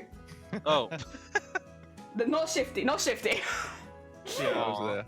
Oh yeah, Shifty was there too, but they were a ghost, so they're difficult to see. Oh no, they're not a ghost anymore. And not a ghost, they're a Ghost. jester. They're a jester. I'm a ghost, I'm also a jester. you Oh, know? okay, sorry. I'm a bit of both. How bit long of are your both. arms again? 12 meters. 12 Oh, no, 12 meters? feet. Like, 12. I mean, they can be any length. That's the beauty of it can being be a any ghost. length you like. The beauty of being a magical ghost. True. Oh, dear. I just really like the idea of your model having like stupidly long arms. If I you have really long wanna arms, draw do you that also when have I- long at some fingers? point. yeah, like they scale. Yowie hands? Yeah, maybe. Yeah. Oh my god. Oh, that was such a meme back in the day. Yeah. Oh, I only dear. know it because of the meme. Yeah, I mainly know because of well, they used to sell Yowie hands at like conventions. See, that's how I know. Because Yeah. like, I remember that someone wanted to buy Yowie hands for someone. Oh, it's me. Yeah. Yeah, that was me. I bought Yowie hands for a friend of ours that Let's couldn't. check out their blind. Oh, you gotta eat. Yes, you love him. Heck yeah. Half a length my body. Blind. That's the second person in chat who now has that shark. Oh my Oh. god, Blaha? Blaha? Blahai? Blahai. Blahai? Blahai. Blahai. Blahai. Yeah. Heck yeah. Back to crocheting. Have fun with your crocheting. You're everything. Everything. And then Zero went quite quiet when the game started and all of a sudden two blokes ran onto... Are you suggesting that Zero did something illegal? I need video evidence if that's the case. Hmm. You have to back up your claim. Oh dear. Although to be fair, I haven't heard from Zero since yesterday. Oh dear. I will have you know, Connie, that I am a Dane, so I will say it like a Dane. I am British and I will mispronounce it. Yes. Oh dear. You Just got gonna a say crochet. Blaha. Blaha. Blaha. Blaha Bast. Blaha Blast. The shark. Exactly. I have a Dunkel Skog and his name is Kronk. Does Kronk mean getting Dunkel drunk Skog. or am I like crazy? That's Oh no, that's Krunk. Krunk. That's Krunk, not Kronk. Ignore me. Krunk is the guy from Oh, Emperor's New Groove. Emperor's New Groove, yeah. My bad. All the Although- lever count. Wrong lever. Hell yeah! Thank you, Dot. Hell yeah. Oh, also, I didn't really mention it, but I am doing it. I'm adding the beads now. So some of the little bows will have like a little bead in the center. It's cute and extra, and I like it. Dear. I'm Dutch and I tried to learn the language first. Good on you. Heckin' good on you. Very nice. My name is Bard. Blohai Shork. Shark. Short. I have whale shark. I only have whale shark right now though. And I You have have a whale shark? I have 3 whale shark. How can you fit them in your apartment? Do you want them? Do you want to see them? They're very cute. Yes. Yeah, I wanna okay. see them. The little one is on vacation right now, so they're downstairs helping with something else, but I can get the 2 big ones. Aw. Alright, 2 seconds. I'll leave everyone in your company. Oh Bold no. move. Big mistake. Nice opinion. One small problem. I planted a landmine in an undisclosed place in your house. Every move you make is a risky move. Every step you take is a risky Oh, move. step to take. Yeah, that's true. Fuck, I fucked it up. I keep doing that. I love that It was meme a good so much. choice, Sonny. I try so hard, but I'm so bad at it. I just love that meme so much. The frog and everything. Oh yeah. I didn't think this through, but they're kind of big. Ooh. It's just as close up. Wait 2 seconds, I'll find a way. Can that you I- go to the? Can you go to the? what do Oh, you call sure, it? yeah. I can hold them The up. mannequin. The mannequin one. Good, cool. This is my like festive one. Him. He is. Aww. He is. He's got little manta ray on belly. The boy. Aww. And then I've got Winter Shark. Winter Shark, please. Winter Shark. Winter. He's got a scarf. He's also got no manta ray. He's just got the shark. Yeah. No manta ray, but no manta ray, just a belly. nice little scarf. Nice little scarf. Yeah, it has like a little bow on the other side. Yeah. These are my whale sharks. I have another smaller one which called Jim, who I think a couple of you will have seen. Yeah, the small one's called Jim. Yeah, I love Jim. But he's downstairs at the moment. Oh dear. So what did you get up to while I was gone? Oh, nothing. Oh, nothing. I just planted a landmine on the show's place in your house. Oh, thank you. Yes. Ah, dear. You know, I would think I was the only family member who didn't have one of those, so now I can be hip with everybody else. Also, Zero, we were just talking about you. Welcome on in. Ah, dear. To be fair, one of my family members does actually have, like, it's fine, it's okay, don't worry about it. But, like, so it's like a music box, but... It's actually a landmine? Yeah. But, oh like, it's a landmine that was hollowed out and turned into a music box and sent back from the war. Yeah, so it looks like a landmine, but it is a music box. See, I thought it was the other way around. I thought it looks like a music box, but it's actually a landmine. Honestly though, like, so music boxes, they slow down as they get to the end, so like the song that it plays, it gets slower and slower, and every single time, every member of my family just looks at it like, is everything okay? Because it just looks like a landmine counting down. But it's kind of like a family heirloom at this point, so like, we're gonna keep it, but it does make me anxious. Jason. Oh, dear. I love the song Click and Bang. Oh god. When the music goes to the end of the song, boom. Yeah, exactly. That's what all the fear is. I seem to have lost my crochet hook. Oh god. That's bad. At least it's not sharp, I guess, but heck. Jimb with a silent b. Yeah, Jimb. Himb. But then it's not silent when you say it. Love my Claymore Roomba. Oh my god. What? No! A Claymore is a landmine that has like a laser sensor on the front, and you put it on a Roomba.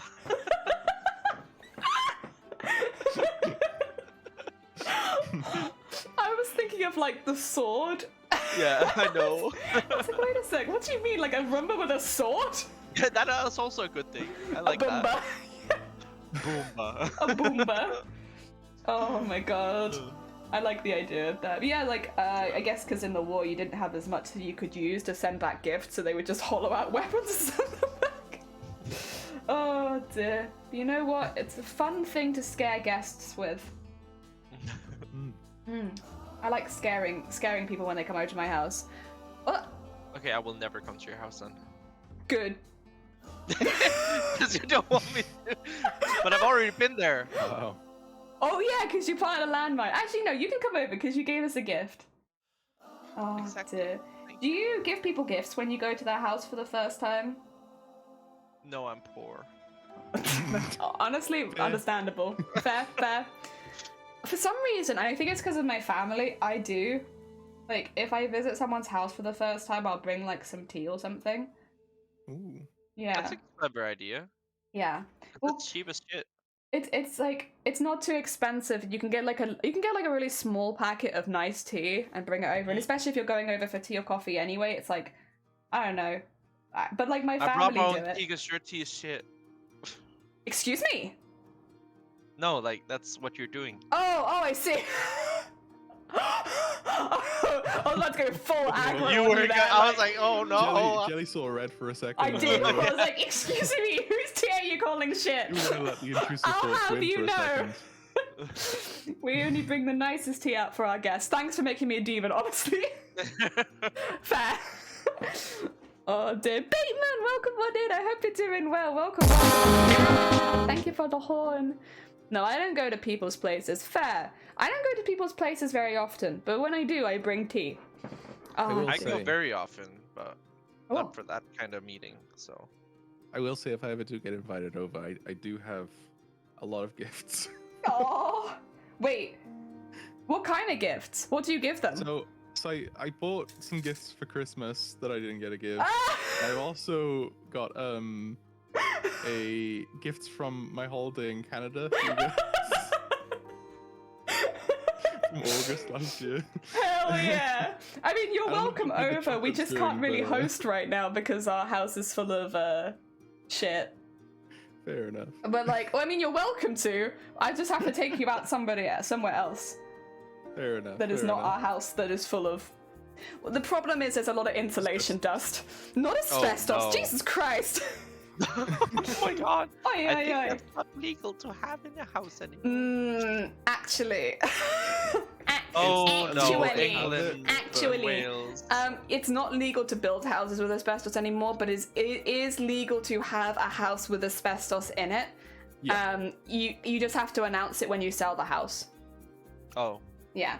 so basically it's impossible to get rid of. No, it's possible but to get rid of. It's just a pain in the ass because you can't be in the property, and a lot of the time it's in like ceiling paint and stuff like No, that. I mean like it's impossible to get rid of the house when you're trying to sell it because it's Oh, asbestos. no, people will buy it. It's really common in the UK that asbestos is in older buildings. So, like, if someone's purchasing an older building, there is always a chance that there's asbestos in it.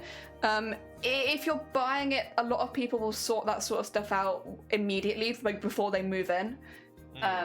If it's, like, everywhere and it's in the walls, first of all, it's probably, like, a little bit of an older house anyway. But, yeah, it's a bit harder. But, like, a lot of the time it's, like, you just have to redo the ceilings or something like that. Yeah.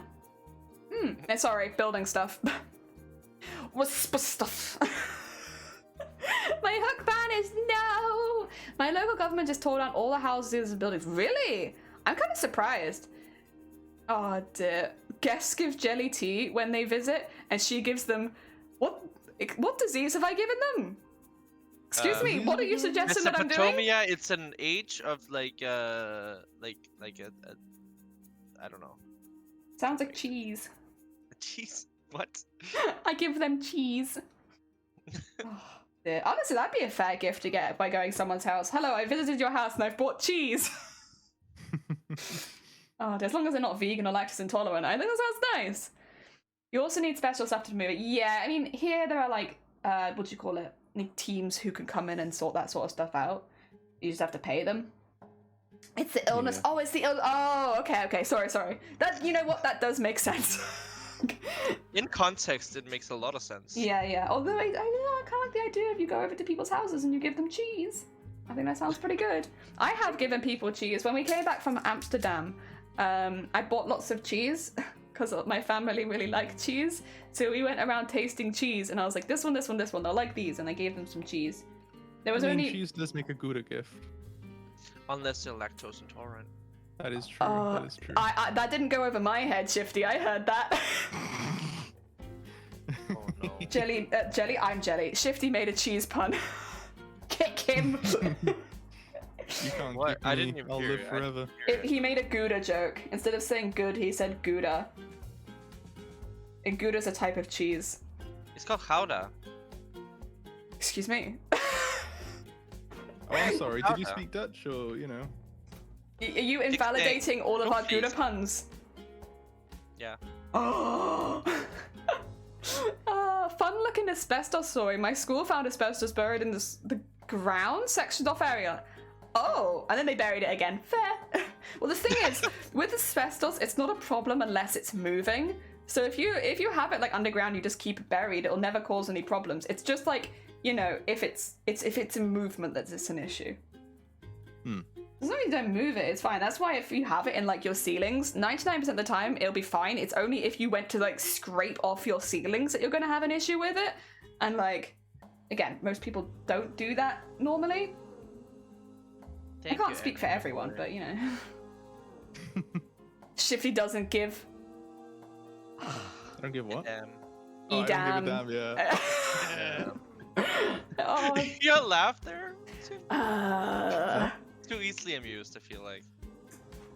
Oh, dear. I mean, I just thought it was funny, you know? Eh. You got a problem, mate? You got a problem? Yeah. Wait, mate, you got a problem with that? The I'll way meet we you say. at Tesco's. Oh! Hell yeah. See you there. I'll see you there.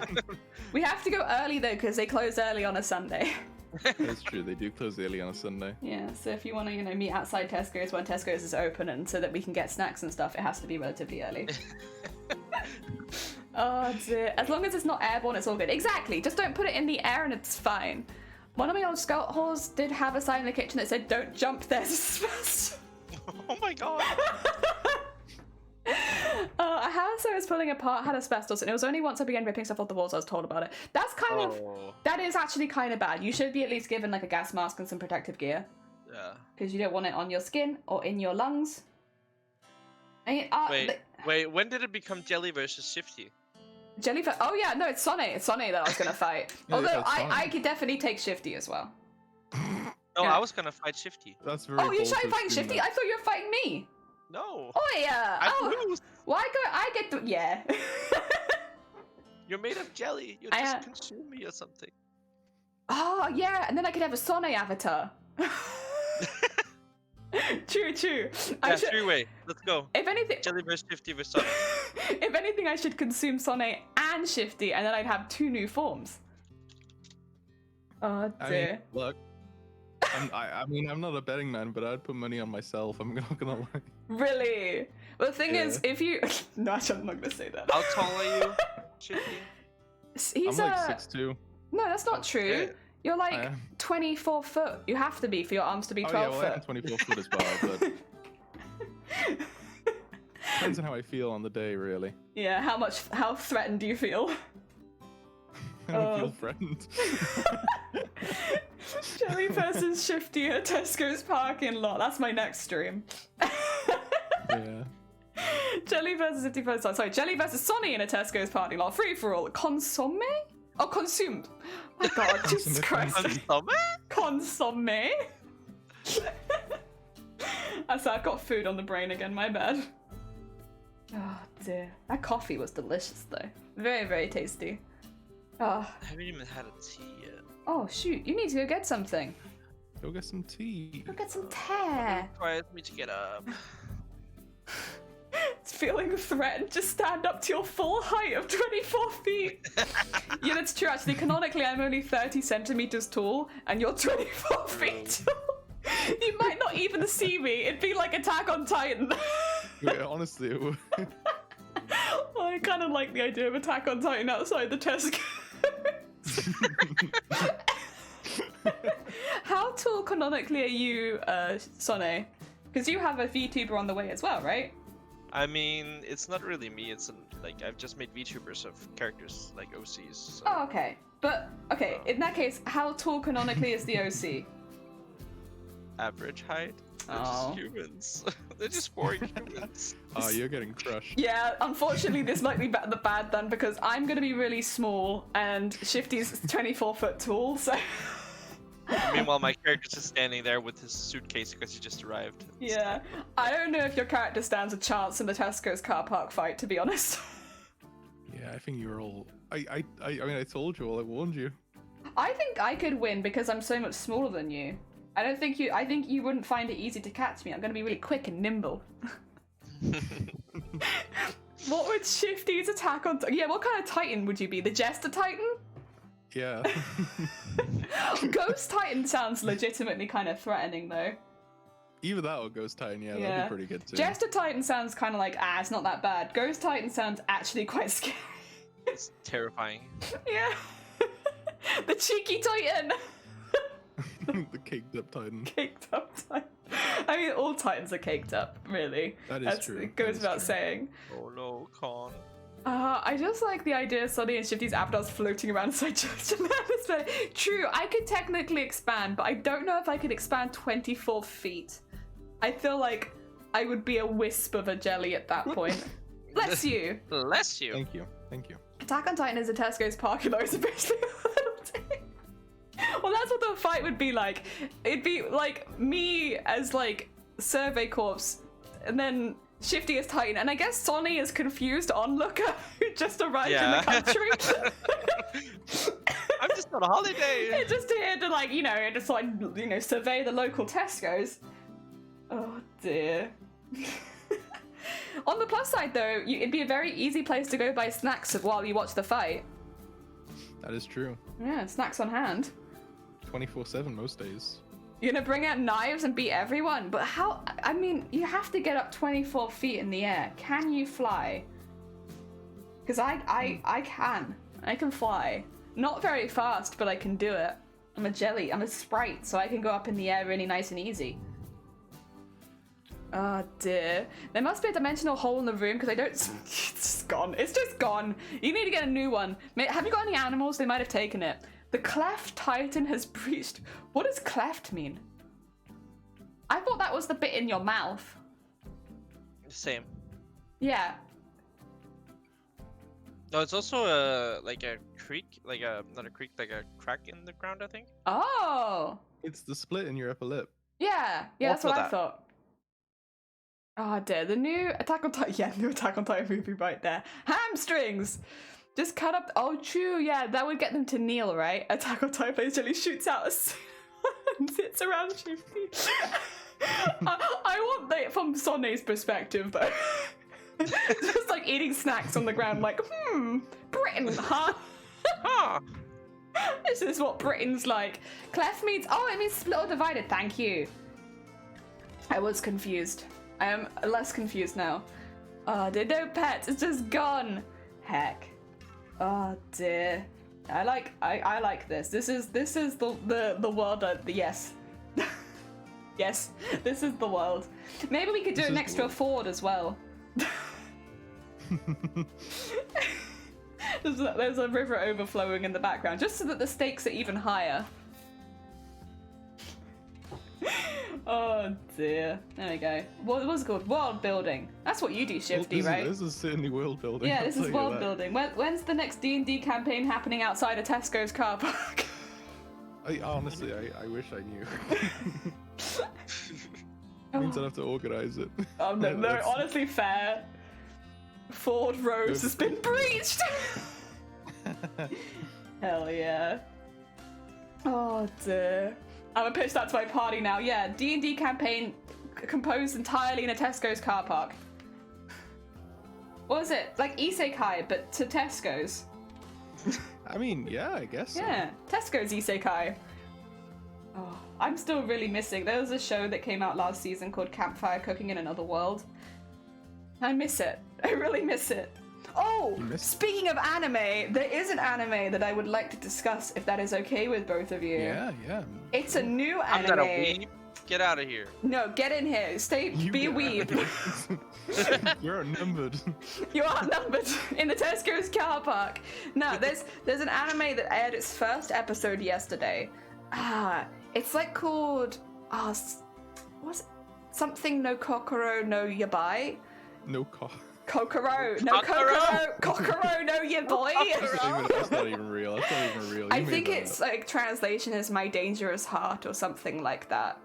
And I only watched it because I thought the animation looked kind of cool. Or the designs looked kind of cool. Like the fonts, it looked kind of a bit different. And I like a slightly stylized anime, so I thought I'd give it a shot. And I'm not going to be spoiling anything. But I will tell you the premise.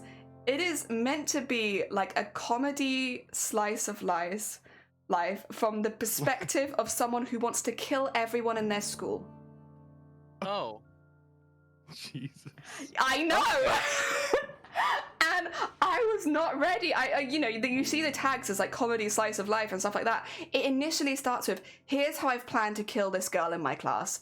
And it's like, what is going on? But what's really weird about it and what makes me felt so uncomfortable watching this first episode is it tries to make the main character really relatable. Oh no. That's worrying. It's literally, I don't recommend the show for being good, but I recommend it for the experience.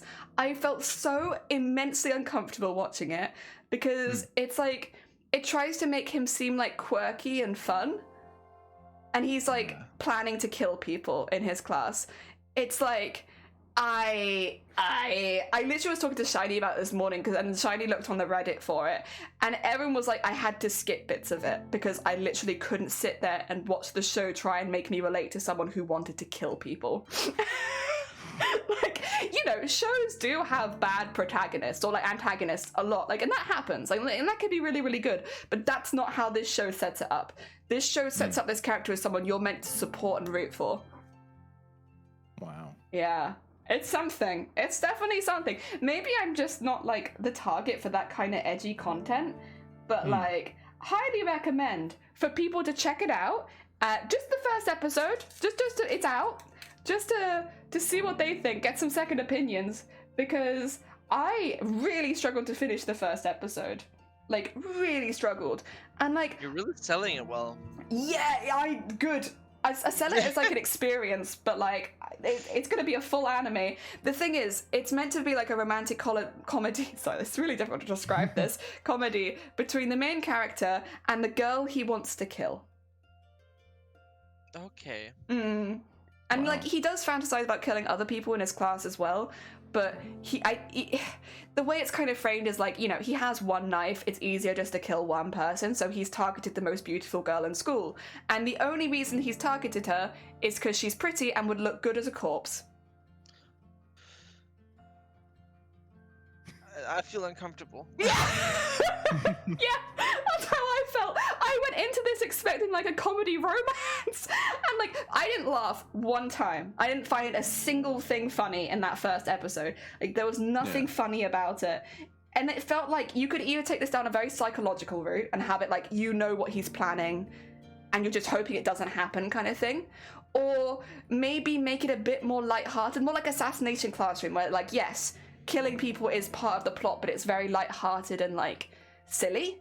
Yeah, you know, there's two ways you could take it, and it does neither of those. It just tries to make you relate to someone who wants to kill their classmates, and it's so uncomfortable. Take the psychopathic route. Yeah, and like it's in one of the descriptions we saw, it's like somebody was describing it as like, as somebody who had read the manga, like, oh, he just wants to pretend to be edgy, and he's just like putting on this persona, but really he's like a softie inside. That's not how it was put across. Not at all. He was imagining her corpse, and you see the imagery of him imagining her corpse. That's not somebody pretending. That's like a dangerous person in your school. And yeah, it made me really uncomfortable. And the first episode of that, and I haven't really seen anybody talking about it, because I feel like that's quite a controversial anime that's just started. And yeah, no one's mentioned it, so here I am mentioning it, that's something that's coming out that just started yesterday. And if anyone else decides, I just don't know who the target audience is. I don't know who the target audience is either. I did see that Scott Pilgrim's getting an anime though, and that's quite exciting. That I am pretty hyped about that. I really enjoy Scott Pilgrim. I think it will work really well as an anime. I'm a little bit sort of unsure with like the voice cast is the voice cast from the movie. I'm a bit unsure about that personally. But you know, I think it could be really good. I love Scott Pilgrim. I love Scott Pilgrim. I'm excited about that. This show sounds fucked. Just to get anything Scott Pilgrim related is great. Yeah. Oh dear. I cannot wrap my head around this. Sorry, this is the hook. I was like, you mean the anime that we're talking about? No. Oh dear. Yeah, no, I am excited about Scott Pilgrim. That one I am excited about, genuinely. But I have a lot of questions about the one that came out yesterday. And the goal of the author. I'm really excited for Chris. So the video that's out about Scott Pilgrim's anime right now, it's just them going over the cast, isn't it? Yeah, that's the one video that I've seen. I was a bit surprised that I recognized as many names, and then I realized, oh, this is like the English voice cast. Because I was like, whoa. What, do you watch it sub, not dub? Apparently, yeah, I'm gonna watch it the other way. Oh dear, but yeah, it's oh, that's good. That's going to be an exciting one. I did see another cosplayer post as well. I was like, I can't wait for all of the new wave of Ramona Flowers cosplayers. And you know what? Same. Same. I can't wait because they're fun cosplay. I wasn't there originally, so I'm looking forward to I'm sure that it will get memed on, like, you know, every time like a cosplay gets popular, everyone like, oh, another one of those cosplays. But I think actually Ramona Flowers as a cosplay is quite I don't want to say it's easy, because obviously you can make any cosplay quite complicated, but like for a closet cosplay, a lot of people, it's very accessible. That's what I want to say. Yeah. It's a very accessible cosplay. You don't necessarily have to make a lot of stuff. You can kind of just put it together. If it's similar to the show, they'll probably have multiple outfits as well, which also makes it a bit more accessible. Yeah. So, yeah, I'm excited for it. I'm excited for a popular, accessible cosplay coming into the community. Again, Hell yeah. a second time. Because she definitely got cosplayed a lot back in the day, which is fair, because she's a really cool character. So yeah, I'm quite excited about that one. I'm trying to think of this. There's a few anime I'm excited about this season. Not the one that I was talking about before, to be honest. Can't say that I'm super excited about the about Ranking of Kings. Ranking of Kings! Oh dear, I'm excited for that one too. Sonny, have you seen Ranking of Kings? No, I'm not a weeb. Oh, you should be a weeb for that one. That one is worth being a weeb for. I've watched Naruto and Bleach. I have not watched those are Naruto really or easy, Bleach. What? No, weeby. They're like super mainstream. So it's Attack on Titan, right? Yeah. Admittedly, I've also watched a bit of Attack on Titan. So I don't know if I should go back and watch it at some point, because it feels like a different show right now to when it first started, and maybe it isn't a different. I like it. Don't get me wrong. I actually really like the direction. I like more politically charged shows and stuff like that. And the first season of Attack on Titan is so heavy in its action and stuff like that. It doesn't really feel like that sort of show. And then second season hits, and then it gets more and more political as the season's gone on. Like, yes, this is what I wanted, politics. But legit, it's actually really, really good. I don't like it. I don't think I really see Attack on Titan as an action show anymore, as much as I do a political drama. But I like that. It's actually really good. Same with kind of like Vinland Saga. Both shows have like really good action scenes when they happen, but they're definitely more, well, I guess different. It's different kind of politics, but like more political-ish. Which I'm still shocked that Shifty hasn't seen Vinland Saga, considering it's one of the only anime I've ever seen that predominantly takes place in Wales. Well, you know. Welsh. Well, it's like I'd say not all of it takes place in Wales, because they go to other places and like obviously follow multiple people, but a lot of it's in Wales, especially in the first season. And Wales is a really big point of interest. Very cool. I was very shocked. Oh dear. Ugh. Does that mean you like the Star Wars prequels? I'm not really a Star Wars person. I don't hate Star Wars, and I can definitely appreciate, especially like the older costume design in Star Wars, but I am not really a space lady. I don't really find space stories to be super, super exciting a lot of the time. I was more of a Lord of the Rings kind of gal. Star Wars, I think it's probably I think it's really good, especially the original, like the 4, 5, and 6. I think they're really, really good, but it's not a story for me. It's not like a story that I'm particularly interested in. So, yeah, I haven't seen any of the newer Star Wars stuff. I've seen the first 6, and then I never went back and watched any of the newer ones, because it's just not, it's not a world that I'm super excited about, personally. That's fair. Yeah. I think you can appreciate something's good, especially, again, like the original costume design for Star Wars is crazy. So good. Yeah, I can definitely appreciate that, but not be super interested in the story or the world. Yeah, that's how I feel that song. Sorry, I have like a really like meh opinion. I will say I love the Star Wars Lego sets. Oh dear. That's about it though. That's about it. Prequels are great. Busman's Holiday in it. Who's Busman? Oh, Busman. Oi, oi, oi. Busman. I did like it, but I only watched the first 6 movies. Yeah, I'm trying to think of like stuff that I really liked growing up. I loved The Dark Crystal. I was a big fan of that. I think that was one of my favorite worlds. But then that's the kind of stuff I kind of gravitated more towards. Like, that sort of like medieval, different races, all that kind of stuff. I like that. Or dinosaurs. Yeah. Surprised from the last stream. Oh yeah, when I went on like a half an hour rant about why Final Fantasy would do better if they had multiple races and they could tell like a large amount of stories. It literally bothers me so much that they have all of these like races as part of their IP and they never use them. And it's like, and people love them. Like, Vivi is like one of the most recognizable characters from the entire series. Why are there no black mages anymore? Like, why? People love them. Ah, dear. The only thing that really translates is Chocobo. Because I think some of them don't even have Moogles in them, really. Really? Yeah. There's Chocobo, really, that translates across all of the games. But like, the thing is, I know that they kind of take place as different fantasies, like a lot of the time, but you know, 7 and 9 are never going to be in the same world. Neither is 10. Or I love the idea that 10 is somehow... 10's a weird one because it takes place technically in like one world and then one world way in the past. It's a weird one.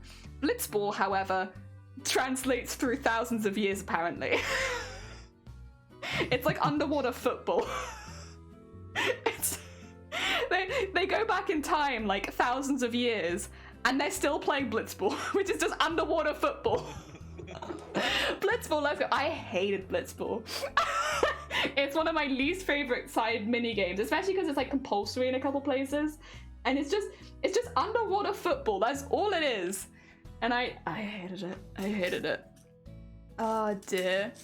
My favorite Lord of the Ring and The Hobbit. We got the extended version of the movies as well, but my all-time favorite is the I loved the Never-Ending Story when I was little. Never-ending story. I hate that film so much.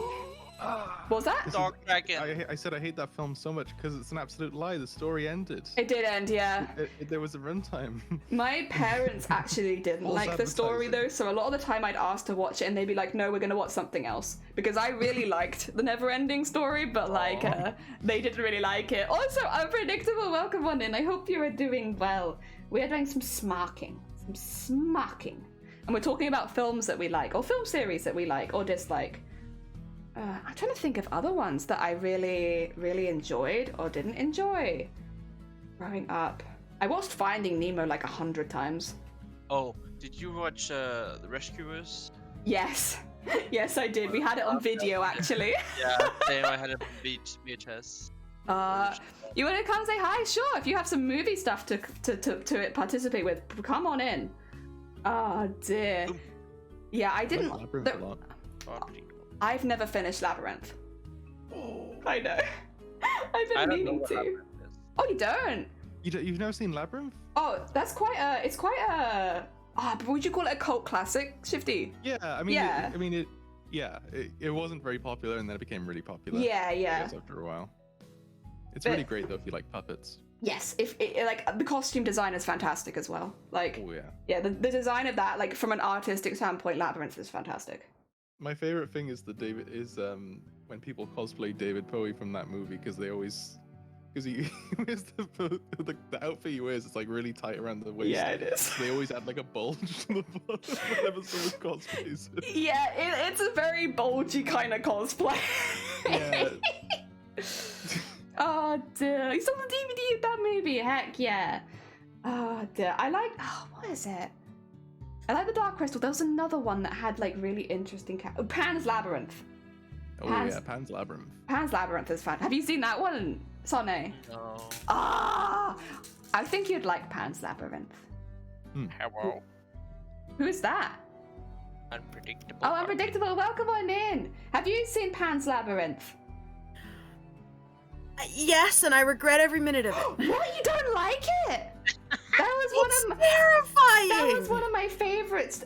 Like when I was a kid, I loved that one. That was a good movie. Okay, well, I didn't watch it as a kid. I watched it as a child and an adult.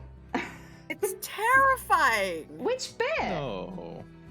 Maybe. I mean, okay, there's some like torture scenes, and like it does take place in a war, and like I get like the guy with the hands. He was my favorite character though. The guy that had like the hands, and then he had them on his eyes. Okay, but Jelly, with all those things that you just said, which bits weren't terrifying? The mandrake under the bed, I didn't like very much.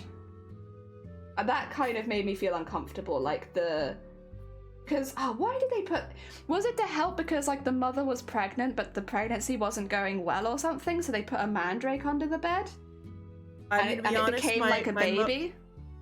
My main memory of that entire movie is the hand-eye guy and the sort of weird wandering through the garden bits. I don't remember anything else. I don't remember his name, which is really bad because he's actually one of my favorite actors. The hand-eye guy. He also did the Ice Cream Man. He did the Sharky person in Hellboy. Like, he does lots of He did virtually everything that you have to cover with creature bits. Yeah, he's like really, really good at like moving like not a human. and he's so skinny that you can make him look like he came that way when you put all the muscles and things on him. He's so good. He's like, he doesn't always speak a lot, but he is one of my favorite actors. Because he's so good at being a not human. Oh, dear. Or like a vaguely human, or like just enough to make you uncomfortable. He's really, really good at it. Yeah, he lives in the Uncanny Valley. Uncanny Valley, that's what I'm thinking. He's great for that.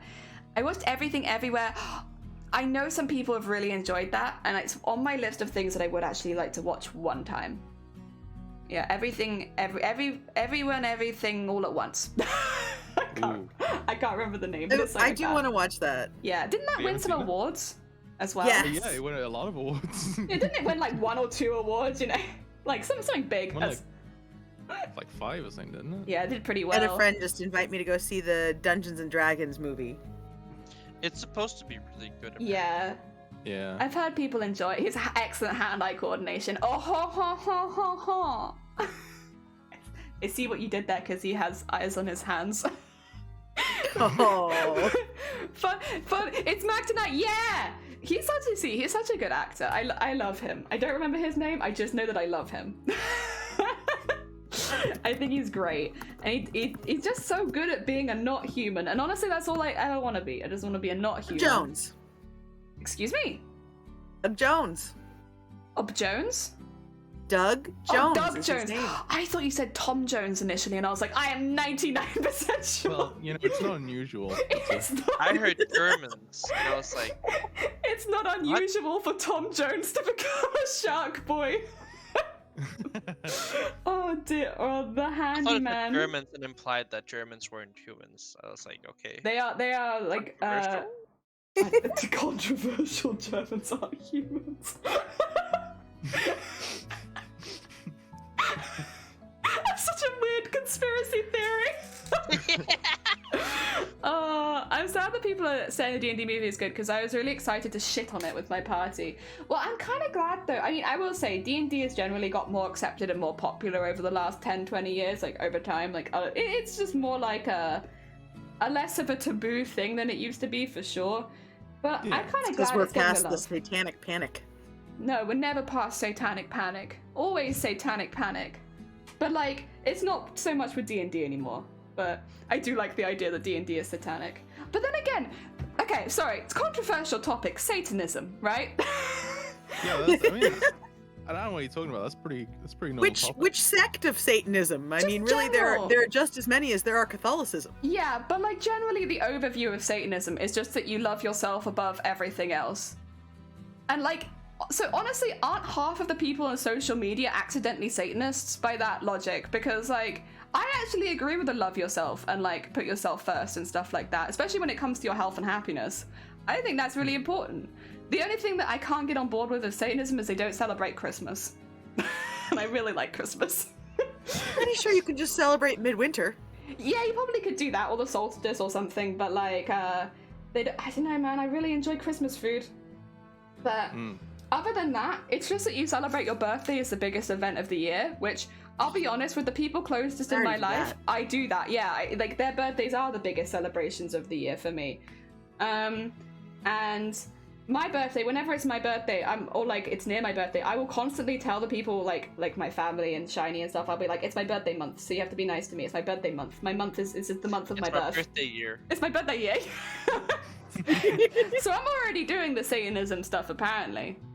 My fairy character trusts everyone she meets as satanic. Yeah, but it's like, I don't know, it's kind of a bad name, but it doesn't actually seem that bad. Like, it's just that you celebrate yourself first and foremost, which I guess is kind of like the opposite of Christianity, where it's like, you know, you look after your neighbor first and stuff. I don't know, maybe a balance. Like how many people actually do that in modern Christianity? So I've been very blessed in my life that all of the Christians I know are actually like really, really sweet and very accepting people. But I get it. I definitely get that not all Christians follow like those sort of parts of the Christian faith. But I'm very lucky. I met some very, very lovely people.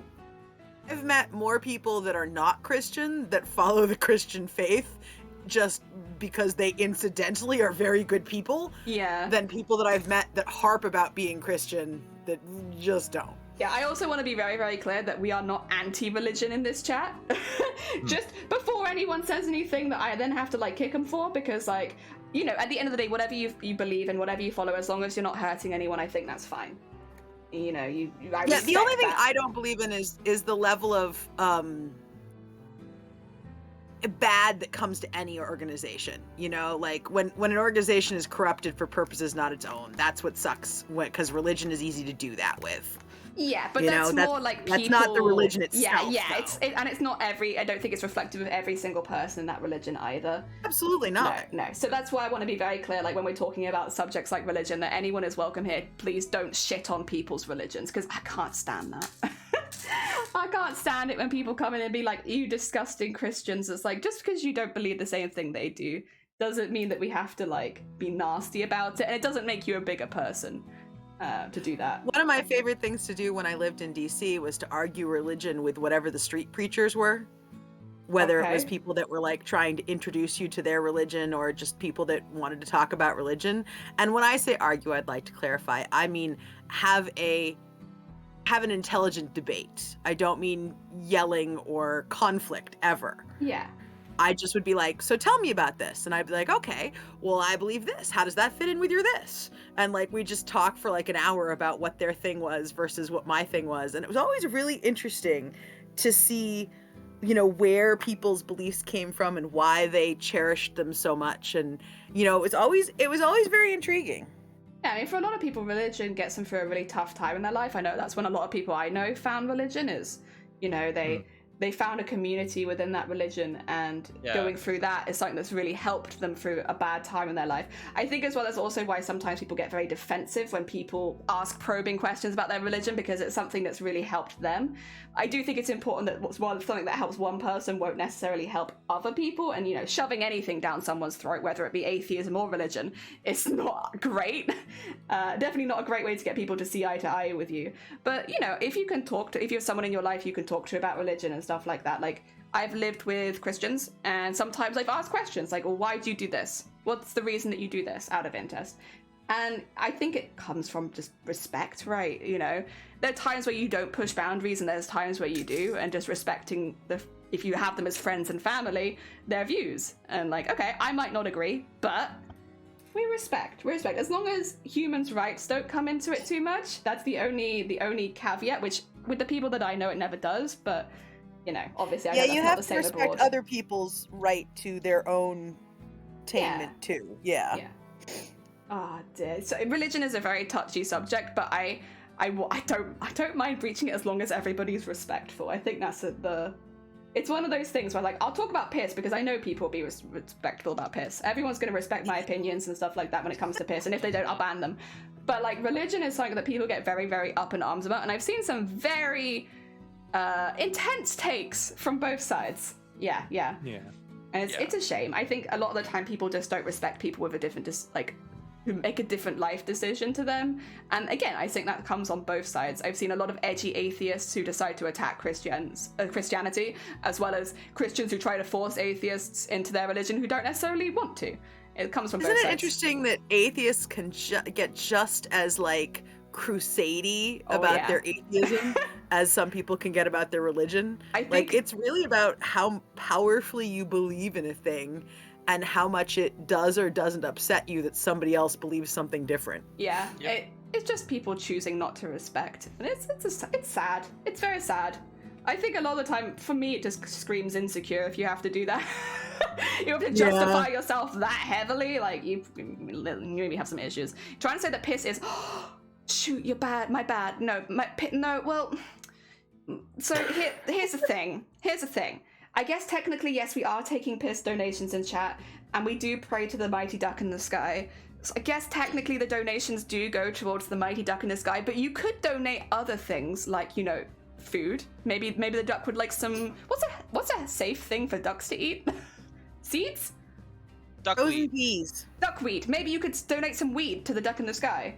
And I'm sure they'd really appreciate it. But it has to be duckweed, weed that's safe for ducks. Peas, yeah. Give them. Maybe you could donate some peas rather than piss to the great duck in the sky. Pea? No, not some peas, some peas. I don't understand. The green thing. They're small green and they roll around your plate. You have to put them in mash to eat Oh, them. it was wet and yellow. No, that's piss. Pea. No, peas. Yeah, like you guys are choosing to donate piss to the great duck in the sky. I don't know if the duck likes that or not. Whose piss is red? Not me. Well, there's a lot of silence, so I think we found the culprits. I'm so lost. It's just like, in our chat, basically, you can donate buckets of flavored piss, and those donations go to the great duck in the sky. However, you could give something else. Like, I'm sure the great duck in the sky would also appreciate, like, bacon? Or maybe... Duck eat bacon? Actually, do ducks eat? No, ducks are... Okay, they wouldn't appreciate bacon. Don't send bacon, they're an herbivore. Now I'm gonna Google what do ducks eat, Jelly, and it's your fault. No, don't send them duck eggs, that's responsibility. They don't want duck eggs. Jesus. I've sent you children! No. Jelly, I think that's human trafficking. Yeah, like, please don't send human trafficking of ducks into, duck trafficking into my... Trafficking. Yeah, don't duck traffic in my chat. It's gonna be the great duck in the ground at this point. Oh god, yeah, we're gonna have to look up a list of, like, suitable donations for the duck in the sky. You can send the bacon to me, there you go. Not will take your bacon donations. Apparently, ducks love fruits. Oh! Do they like Strawberries, watermelon? blueberries, cucumbers, sliced tomatoes, and watermelon. Watermelon! Okay, so as the duck in the sky speaks directly through me, the duck in the sky has requested watermelon. They like watermelon the best. Yes. Thank you for donating piss. Listen, the piss is fine. However, you cannot survive on piss alone. Also, you might be giving the great duck in the sky peons. It's not good. Huh? Okay. For the record, while bacon is not recommended, apparently scrambled eggs is fine. No, that's disrespectful. You know, you cannot send scrambled eggs to the great duck in the sky. That's a great act of disrespect. Also, earthworms, slugs, minnows, and feeder fish and shrimp shells. Are feeder fish the ones that eat feet? No, they're the ones you feed to other fish. They're tiny. Yeah, but like they're okay. Maybe I'm confused then. I know what you mean. I know what you mean. The feet fish. Oh, like the minnows that nibble on your toes? Yeah, feeder fish. I thought that was like them, but I could be wrong. Please don't, if there is that, please don't send that to the great duck in the sky, because the great duck in the sky does not want your feet skin. And apparently not citrus fruits or spinach because they cause acid reflux. That's true, they do. And interfere with calcium absorption and contribute to thin eggshells. Yeah, not good for the ducks. And if they, if we want more great ducks in the sky, we gotta make sure we're feeding them the right thing. The feet fetish fish. Yeah, don't send them the fetish fish. And don't you dare send them scrambled duck eggs. If you send them scrambled duck eggs, you'll get cursed. You'll be cursed by the great duck in the sky. To be fair, this doesn't say they have to be duck eggs. It says scrambled eggs. Any egg, any chicken eggs. Even like that's like a cousin of the duck, and that's still offensive. Do not send them scrambled eggs. That's a threat, that is. Don't do that. No, it doesn't matter. You don't want to hear about chickens then. No. No bird eggs. Don't send them eggs. You can send them reptile eggs. That's fine. But like snake eggs, you can send that. But no bird eggs. That's offensive. All this talk of scrambled eggs makes me want some. Well, don't tell the duck in the sky that. They'll be very offended. Is this becoming a bit cultish? A little bit. A little bit. The duck cults in the sky. I guess at least I'm not a cult. I'm just part of a cult. I prefer that. You're just a speaker. Yeah. I'm just spreading the information. It's not my fault. I didn't make it up. Platypus egg. Apparently they also eat snails. Oh, fancy! Oh my god, this Take fancy me ducks. To church. I wish like a snail. Snurchy. Snap your knife. What happens if we eat the scrambled eggs of the great duck in the sky? I guess they would bestow upon you an egg if you were to be blessed, and then you could take that for a blessing. But Ellie, that doesn't happen very often. think I figured out the eggs you can feed ducks. Okay, but bear in mind there is a moral compass here. Fish eggs. Fish eggs. Oh, caviar. Yeah, you know what? He would love caviar. Or she. The great duck in the sky does not have a gender. Yeah, they would love. Apparently, eat fish eggs when available. Listen, if you wanted to donate Don't fish we eggs, all? When available. But I don't know. A lot of people really don't like caviar, and that's fair because it's basically fishy salt. What? Well, it is. It's kind of like fishy salt. But it's good on sushi and stuff. It's little pop and salt. Yeah, the pop is nice, I suppose. I don't know. I kind of want to eat. It's like boba for your sushi. Boba sushi. You know, roe, but like not like when it's in a pod still. The whole pod, like the fish roe in the pod. Mm-hmm. I want to eat that one day. I want to have fish roe stew.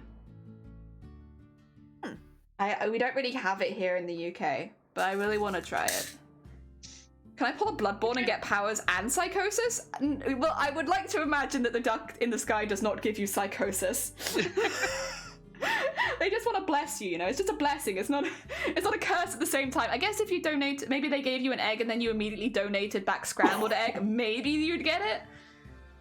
It does have an agenda. You're right. It does have a gender, but not a gender. Yeah. The agenda is to have a gander. A gander? Have a gander at humanity and all the silly things humanity is donating to them. Mainly piss. Well, sushi and boba.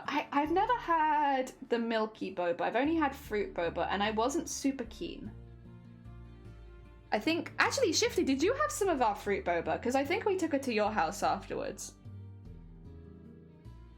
Or is Shifty not here anymore? Shifty can't come to the phone right now. Shifty Why? can't come to the phone. They're like, how dare you bring up my boba past? No, it's fair, it's fair. I think we gave Shifty some of our boba and it was meh. Oh dear. What do I have to get the great duck in the sky to get mental stability? Not piss. I don't think the duck in the sky can do that, can it? I'm not really sure the level of power that the duck in the sky has.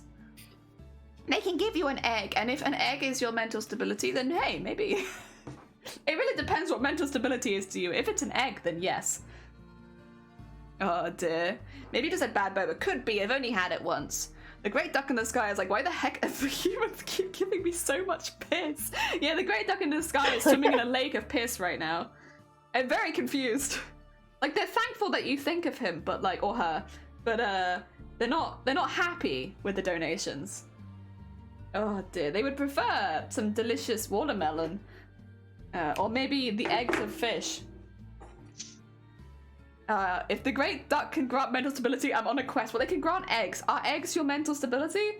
If eggs give you mental stability, then yes.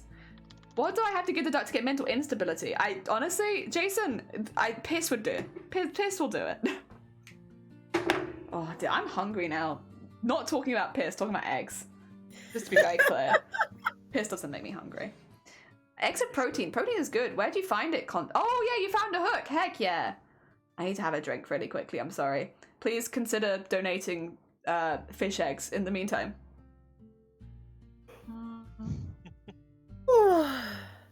Me too. Actually, wait. It's really early for you, right? Unpredictable. 6:45 a.m. What the hell? Yeah, that's a normal reaction.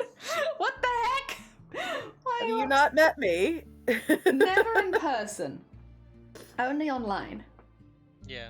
Oh, I am the one who is known as Z who never sleeps. Ah. Were you here earlier when we were talking about water splash? No, I was over at a stream I was modding. Oh, we got some water splash information for you. So I don't know how common they are in America is the thing. It's a ford is what it is, but it's when the water goes over the road. Okay. Do you have that? Like engineering wise, it's meant to go over the road. Yeah, they put the river over the road and then you drive through the river. And it's on purpose. Mean they put the road under the river. Oh yeah, sorry. They put the road under the river. They don't take the river, lift it. My pet river. Wait, hold on. I need a visual here. Okay, let me get the link again because I had it earlier and we watched it together live on stream. But I can get it. Excuse me, I can get it again for you. Where was it? What are we doing to this road? So it's called a ford, but most people here call it a water splash. Where the hell? I can't find it. Wait, I probably have it in my history, right? Yeah. Yeah. Oh wait, I literally just have it here. Okay. If you can't see the video, I can watch it again live on stream. Hey, thank you for the hick, by the way. There is a link. There is the link. A splash of piss. No, it's a water splash. The anime. A holy lake. How could you? Not the holy dark water. It's everyone's piss mixed together. You want me to watch it again? It's funny? Okay, sure. We'll watch it again. That way we can watch it with Unpredictable. Let me find how I put it on the thing. It is... Yes, I'm gonna have to blow it up again because it's gonna be small. There you go. Can you see this on my screen, Unpredictable? Yes. Okay, let's go. So this is a water splash that's flooded. Okay. But this is what we have in the UK.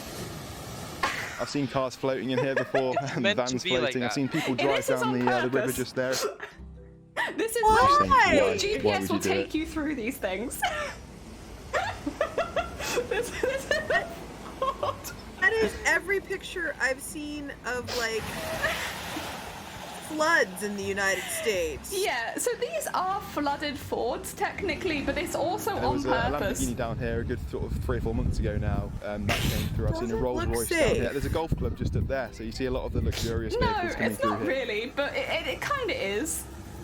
If they're under People control. like to see those fails. It's sort of a thing of human nature, really. People like Schadenfreude. Did you just go through that to clean the undercarriage of your car? Just over a year ago now, I started filming it, and I thought there's got to be a place for this on the internet that people are going to like. I've had just over 40 well, it would million still views clean in the the dirt last off year, the which is undercarriage just of your car. unbelievable, really. Other And I've had people come all over the country, like Manchester, East Anglia. Yeah. Someone wants to come from France actually just to see it, so it just shows how worldwide it's getting at the moment. That looks questionable to me. Oh, it is. It definitely Yeah. is. So in a minute, it's going to show you what it's actually meant to look like because honestly, it's not meant to be that high. This water splash here is like more a bit common where it's like less than 1 foot tall. They'll say flood road flows underneath. Yeah, that's what it normally looks like. There's a bright illuminate measuring stick on the bridge. That Less than people one use. So how foot. are you supposed And to when it gets know? above 1 I mean, I feet, see that's that your sort of orange thing. Is benchmark that not to orange go thing through. normally Yeah. there? An ordinary Yeah, so vehicle, the that is. stick tells you how deep it is, and if it's like too deep, then don't go through it. But like that's what you normally do. Like you just do like a bit of a splash, and it's a water splash. But when it floods, that's when the cars get stuck in it. I honestly don't think if you sit there and watch somebody destroy their engine, I don't think that anyone is going to go, oh, I think that's a really good idea. I'm going to go destroy my engine today. I'd like to destroy my engine today. You don't know what's in that water. So here's the There could thing. be I potential explained sewage this in there, earlier. get into I'm just your going to engine, pause it really and quickly they can because it's quite devote. loud. I explained this earlier. So there is a bit of a thing around these in the UK. First of all, if you manage to get your car through it, there's probably at least several people watching and they'll all cheer for you. So a lot of people will like go through just to try and get that, like they get cheered at the end. Also, a lot of the time GPS, like if you're on Google Maps and stuff like that and you're trying to like find a route, they will take you through these fords. And like, so if Google says, yeah, you're fine, go through it, people will go through it, even if maybe it's not fine, especially if they don't live locally, they might not know how deep that it gets. And then lastly, there are normally a crew of people, like you can see a bridge in the background there, like they'll watch from those bridges if it's flooded. And then if somebody does get stuck, they'll go down and they'll be like, hey mate, see that your car's stuck? My car's just up the road, pay me some money and I'll tow you out. Enterprising. Yeah, so like, Scavengers. they are like scavengers, but like that's how it goes, and like that's what happens, and yeah, that's a thing in the UK called water splashes, but technically they're called fords, but everyone calls them water splashes. No, I don't think we have those, at least around where I live in the United States. I wouldn't feel confident speaking for the entire United States, given its patchwork nature, but yeah, I've never seen one of those. I do kind of wonder if maybe because you know the United States architecture and road systems are a bit younger than maybe ours are in the UK, then maybe they saw these and were like, absolutely not. I'm not putting that in our country, and so they just didn't bother with it. Oh dear, because they are a liability, to be fair. Like, I feel like if the UK designed its road networks now, they wouldn't have them. But because we've had them for so long, we just don't get rid of them. Oh dear. I feel like bridges exist for a reason. Well, I know, technically, that's what I said. there is always like a bridge next to the water splash for human feet so that we can walk over them. So there is always a bridge next to it. It's just not for the car, only for the person. So only, yeah. Can you imagine if you were in a carriage trying to convince the horses to go through that? Oh, They'd they be like, do. "You crazy." So there's a lot of horse riding and like horse carriages and stuff like that, like locally where we grew up, and horses love going through it because especially on hot days, it's nice and cold. I was gonna say, I think that's gonna largely depend on the horse. I used to have a horse that, if there was an inch of water on the ground, he would try to climb onto your feet to go across it. Bless him. He didn't. Or he like would it. try to jump it like it was 6 feet tall. Oh my god. Also, Cicada made a very hated good water. point. The piss lake would be better if you were all more hydrated. Make sure everybody in chat hydrates right now so that your piss is a There are better also color. some horses that absolutely hate refuse. mud, so if there was any Yes. sediment at the bottom of that, they'd dislike it immensely. I knew a couple of horses that, like, as soon as they'd step on like slightly slippery ground, would be like, "Bah!" Yeah, like, no, Freak nothing, the you, I'm heck out. Peace. Imagine Louisiana. I don't even know where I was going with that word. Might have forms. Oh, we have a blue. Here's a story about a little guy that lives in a blue world. And all day and all night, and everything he sees is just blue, like him, inside and outside. A blue his house and a blue little window with a blue Corvette, and everything is blue for him and himself and everybody around, 'cause he ain't got nobody to listen to.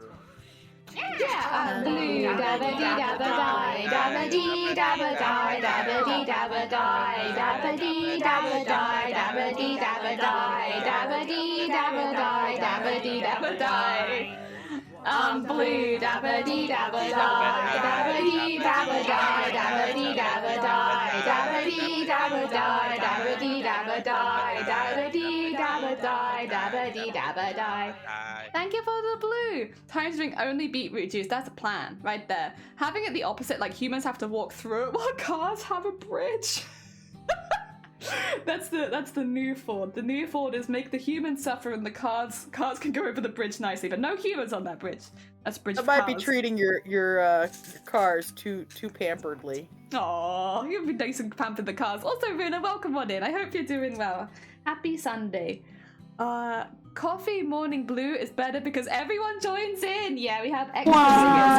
Oh, we have also we like to party. Good wah.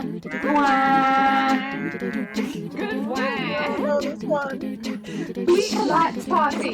We like to party. We like to party. We like to party. We like to party. We like to party. We like to party.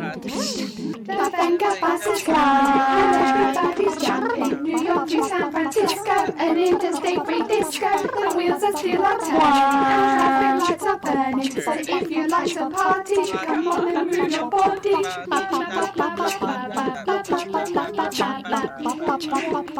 here for the party. Gonna turn the points somehow. Heck, that's fair. I have to take the ducks off. Oh yeah, did you guys know this? I've had to take the ducks off at the moment because I'm having some problems with my PC creating like dead pixel spots when I have the ducks open, and I'm not sure why.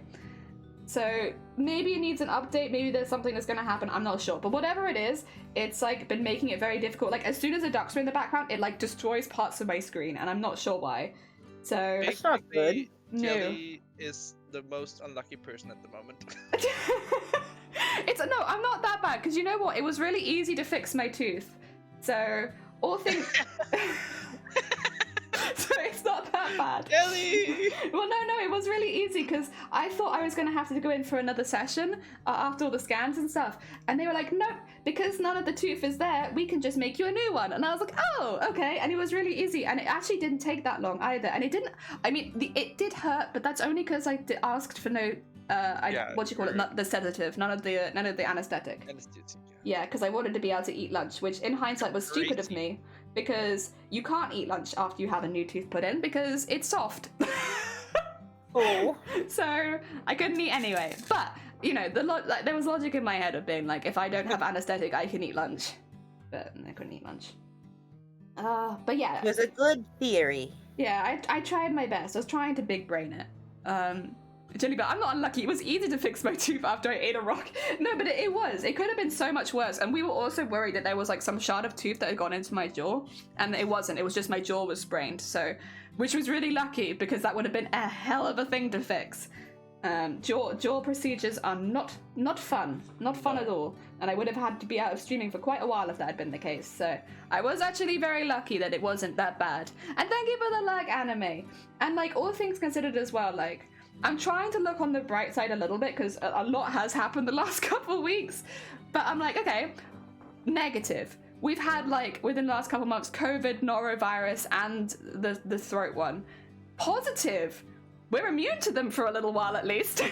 Woo! 2 months. Yeah! So I shouldn't be able to catch them for a little bit. You know, negative. I didn't chip my tooth. I lost most of my tooth. And I hurt my jaw. But the positive is it wasn't too hard to fix. And the only bit that really hurt was when they put the frame into my gums to, like, make the new tooth. So, you know, we're trying to look on the bright side a little bit. Because otherwise it's a lot. What else was there? Oh yeah, my monitor and my camera both broke the same week. Yeah. There's that as well. But positive, it pushed me to open commissions. So I'll be opening commissions on the 14th for the first time ever. And I'll be honest, if I hadn't had all of my technology broken, I probably would have waited quite a bit longer. Because I get very nervous about that kind of thing. So yeah, you know what? It's not great. But Zero? No, you're immune to rocks. I am now immune to rocks for 2 months. If I can eat as many rocks as I like. Well, technically it's like just under two months, so I have to, like, I got like a month and a half of eating as many rocks as I like. So, yeah. Oh my god. Yeah, technically we've had a bit of bad luck, but there have been a few silver linings to so it's not the worst. And yeah, I get, you know, we're open commissions. I made the what's it called? The invincible bug thing? As a little GIF. It's the one that Sonny and Cthulhu like. Oh, tardigrade. The tardigrade, yeah, sorry. I was like, invincible bug? The invincible bug that you like. I made tardigrades? He is kind of invincible. Yeah, he is an invincible. Have you seen tardigrades? Unpredictable.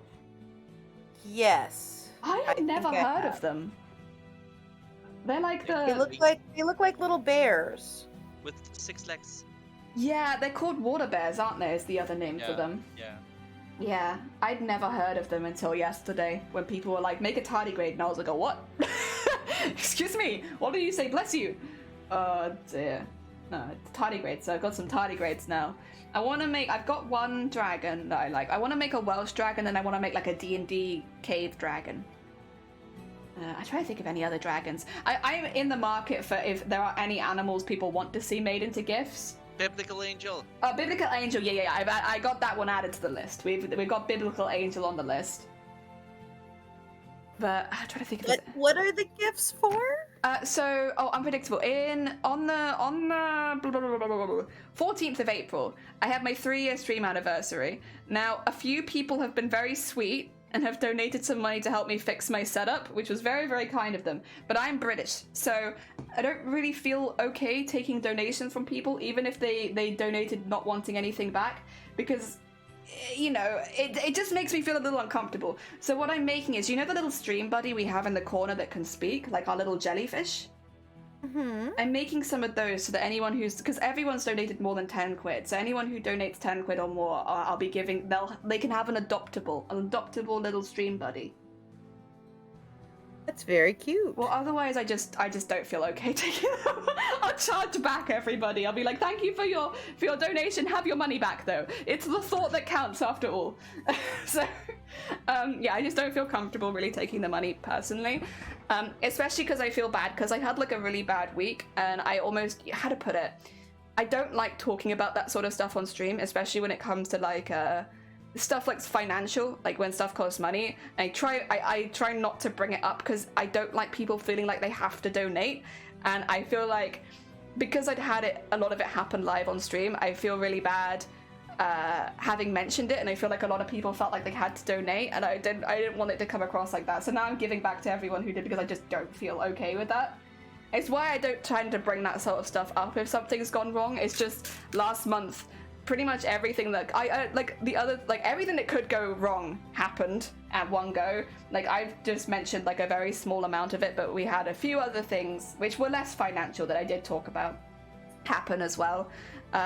We had a very interesting incident at the hospital where I went in. I'd been waiting for treatment for migraines for like the last 15 months.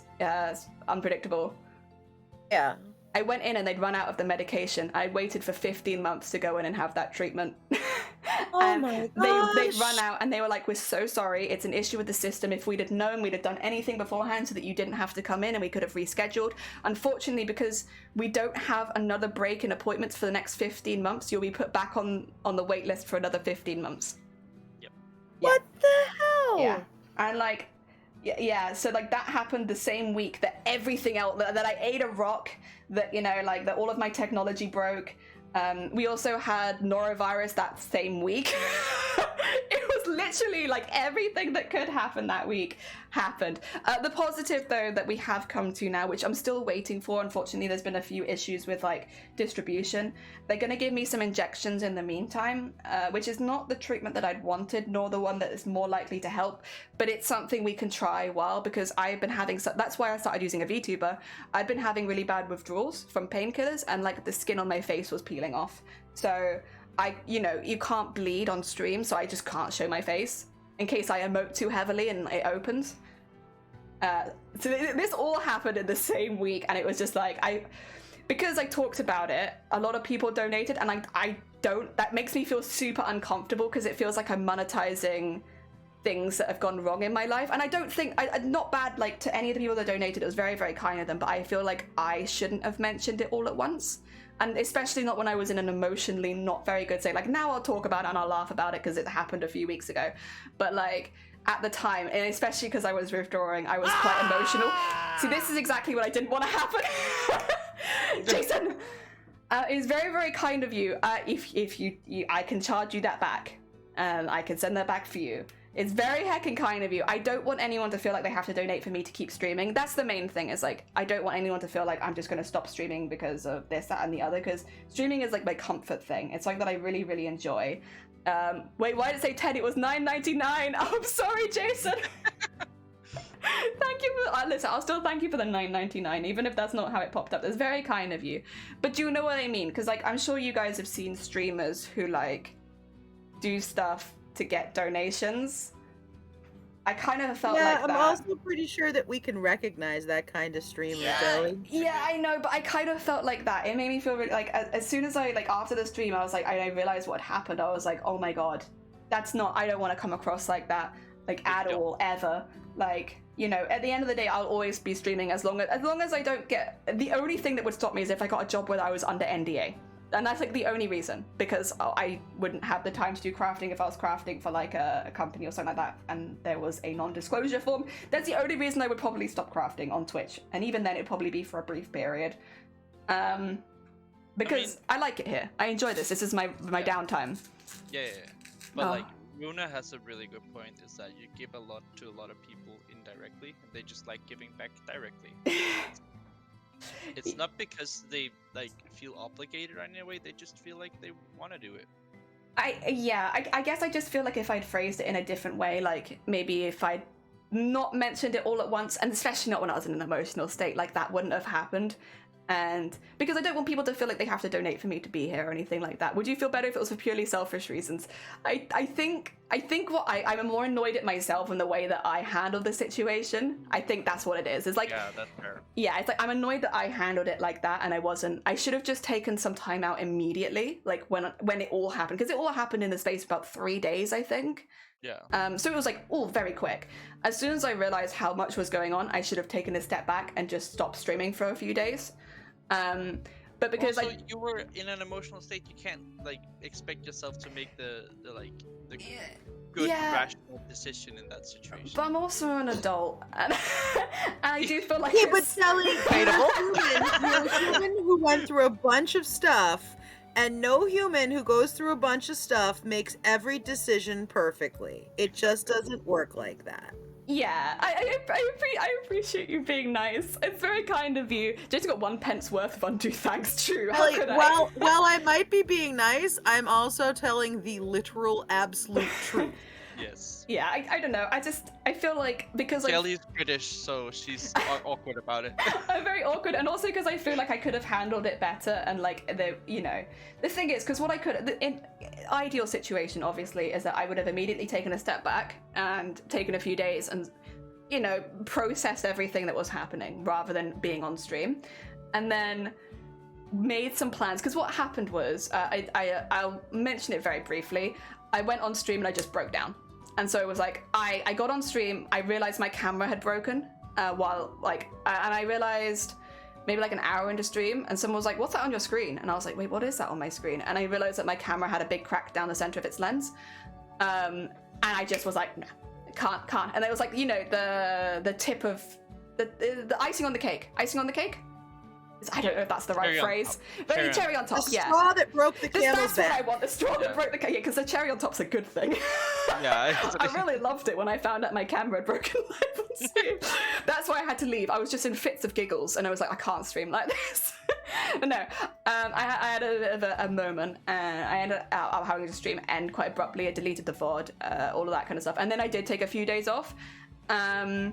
And I should have done that earlier, and then I could have had more time to plan, like, what it's just a frustrating, because that's like the advice I would have given anyone else in that situation. Would have been like, you've got a lot going on, take some time out to yourself and make some plans so you know how to fix the situation you're in, because there was like, I straight up, I sit on a bouncy ball when I stream, right? That's my chair. Oh yeah. Sorry. I straight up sat down the other day to start streaming, had my mouse over the start stream button, and heard No. And my chair started to shoot out Sink. from underneath me. And I picked it up and I looked at it, and there was this like 1/2-inch hole in it, like it was nothing I could fix. And I spent like 5 minutes like trying to like pet the floor to figure out what had cut it. Couldn't find a single thing. Was nearly in tears because this was after an entire day of like nothing going right, and I wanted to just stream to feel better about life. And I was just like, you know what? Screw it. I put my stool in front of the chair, I threw the ball across the room, and I started streaming, and I greeted everyone with, my ball popped! See, I wanted to be able to handle it that well, where I could just like make a joke about it, but I just... Also, oh my god, sorry, we have someone new in. Jelly, what would your advice be to me? Like, I was like straight up in breakdown mode, and I was just like, I'm streaming anyway. Yeah. Because you know what? That was my day. Yeah. And you know what? It ended up being kind of a funny joke throughout most of the stream. And nobody sent me any money. Yeah, but that's because you were joking about it. Like, you were able to take it in your stride, whereas I was not. I didn't joke about it at all. I muted myself, cried, and left stream. And so it was like, I guess it's like, that's what exactly I didn't want to do. I didn't want to come on stream, get emotional, and have to leave. And...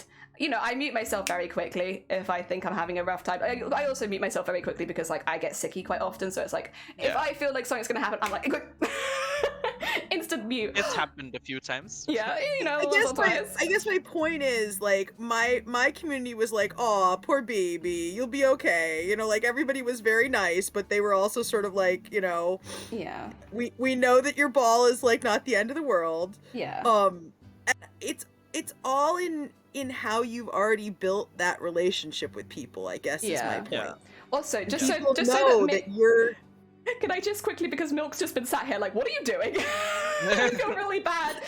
We're doing a 16th century version of the Collector. Currently we're working on the smocking, and this is the part of the smocking we are doing, which is this bit on the arm right here, but like one of the big pieces at the top, so it has to be a little bit longer.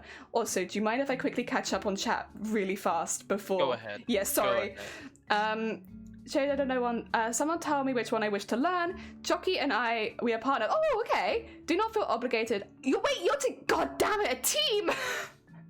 but not do anything we do not want to do. We are also in a fortunate position where we are not struggling financially. I support you because I enjoy your streams. Your streams inspire me to work and create. You did nothing wrong. You do not need to force any reaction. I need you to. I will always continue streaming. Like that's. I don't want you to feel like I was gonna stop. I was never gonna stop. That was never on the cards. I should have just taken a break a bit earlier. You tend to also respond to your situation. If you had 1K to freely spend each month while having already had everything, wouldn't you help your time? Yeah.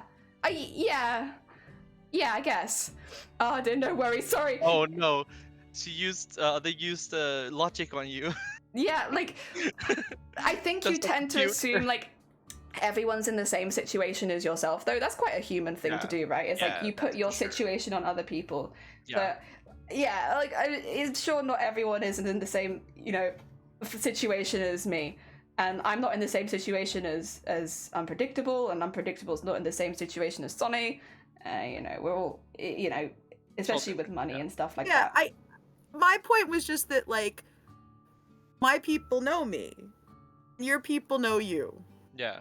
They know that you're not suddenly going to turn into somebody who's extorting them for money. Yeah, what's surprising is the fact that I'm about to do my first hot tub stream and, like, nobody knows. I'm going to write all the donations on my tits and stuff. Think about who has donated us. It's not some person that came in and was manipulated. It was like actually people who care about you. Yeah, and like I also don't want anyone to feel bad if they didn't donate or anything like that as well, because I know a lot of my community care about me, but are in a similar position to me where it's like, we'll send you love, but like, because obviously everyone's. I don't think anyone feels guilt tripped. Yeah. Still, nobody told me if one said, is change or wait. Chance or change? Sorry, Runa. Yeah, it's change. It got lost in the sauce there. Thank you, Sonny. Thank you. Oh dear. Yeah, I read it and then I was just like, and we keep reading. I'm so sorry. I had to keep going. There's so much to read. Oh dear. Yeah. No, I'm very, very grateful. I don't want to come across as ungrateful either, because like that's not the case. You're not. Don't worry, you're not. I just feel very awkward about it, because like for me, like the way that I always describe it is when somebody donates like 100 bits, that's 5 donuts. That's my snack allowance for like an entire week for me. So if somebody donates like 100 bits, they've donated. That's half a donut. See? That was half a donut, Runa. Like, and he's like, "Are you sure that you want to do that?" How much do your bits cost? Because honestly, way too much. But also, you can 100 bits for me is $1.40. It's about a pound. That's maybe a donut. Oh, you can get bags of 5 donuts here, like really quite nice ones at supermarkets. Wait, why are the donuts so expensive? What the heck? Also, Milk, thank you for the follow. Our donut budgets are very different. What the heck? There's even less reason to send, because you get barely any donuts. Yeah, you can get 5 donuts for £1 here, like 5 jam or custard donuts for £1. Yeah. Yeah, you said 500 bits, right? Oh, I said 100 bits. 100 bits. What? Yeah, you get 5 donuts for 100 bits. That's what I'm saying. They're valuable. What the hell? Wait, how much does a donut cost in? So you can get a bag of 5 for, so it's 20 pence per donut if you get a bag of 5. Okay, well this is telling me that a pound is equal to $1.23. Yeah, so you can get. Had these your pound is already more. Stress, please. Oh God, thank you for 8. No, that's 10 donuts. Oh my God, thank you so much for the 10 donuts. A donut costs £1 in Denmark. Why are you need to come to the UK. We have bags of donuts in the like supermarkets where you just get like, and they're good donuts. Like if you go to a custard, like a Krispy Kreme or something like that, they're going to cost a lot more. But if you just get standard donuts, they're not that expensive. What? No, my donuts are a good price. Yeah, apparently. Oh dear, you need better quality donuts. Yeah, like if you get like the really fancy ones, like they will cost a lot more, but like standard, the ones that like, because we get donuts whenever we have people come in, or like bit cookies, so you can get like a cookie, like a pack of 5 for £1, or donuts a pack of 5 for £1, and like the cookies are like yay big, but they're like the gooey kind of cookies, and we will pick those up like every weekend when the builders come over so that they have someone to snack on. Yeah. You guys are such. Now you have me looking at the price of a donut in my area. Donuts in my area instead of like hot singles. It's like hot donuts and local donuts. Yeah. You have 20 local donuts looking to match with you. Honestly, yeah, move to the UK just for the donuts. I didn't realize this was such a weird thing that you why are they so expensive? This is telling me that I can get $1 donut if I buy a medium coffee. One donut for $1? But with if I buy the medium coffee. Oh my god. Wait, so Which your sort of supermarkets implies don't that just they're have usually bags more of than that. donuts? Huh? You don't have bags of donuts in your supermarket? No. What? Yeah, I guess. Hold on, I can look that up too. We have like singular donuts that are like $1 each. What? They're not even I'm gonna look $1, up the single crusted ones. donut. The single ones are like, you know, you can maybe get like 50p, maybe for a single donut. So you can get like 2 single donuts that are a bit fancier at like a Greg's for a I pound. feel like the moral Correct. we're learning is that jelly It's has respect. cheap donuts. Yeah. What? Okay, wait. I'm living So in I can get a 6-pack of plain donuts for $4 at my supermarket. Yeah. Wait, that's so expensive. Yeah, what the that's heck? expensive. Also, compared to you. Cicada can get a 25-pack for $6 at Woolies. $6. That is the cheapest that I can buy a donut. 12-pack of donuts is $3.50. You know what? That's not terrible. That's not terrible, not. Yeah, you have bags of donuts at Woolies. Yeah, are they regular-sized donuts, right? Like they're not the teeny tiny ones. You get either one. I could also get a dozen mini donuts for $3, but they have to be the mini one. That's so expensive. So you can get like, so there's 20 of them, the mini donuts. They come in like a little plastic container, £1. 20. See, I think what we're learning here is more that your donut budget is artificially deflated compared to everyone else. Exactly. Donut inflation's a thing. Oh my god. I am shocked that your donuts are so expensive. I'm gonna have to get some of these bags of donuts and I'll show you them for next Crafty Coffee morning. I'll be like, here are all the donuts you can get for like £1 or less. Send them, and I was very excited for a second. I don't think we're allowed to send donuts abroad. No, you have to pay the inflated version. Oh dear. Yeah, I thought that the donut bags were like $5. Yeah, like that's not too bad if you can get like a 12 pack of regular donuts for $3.50 is not that bad.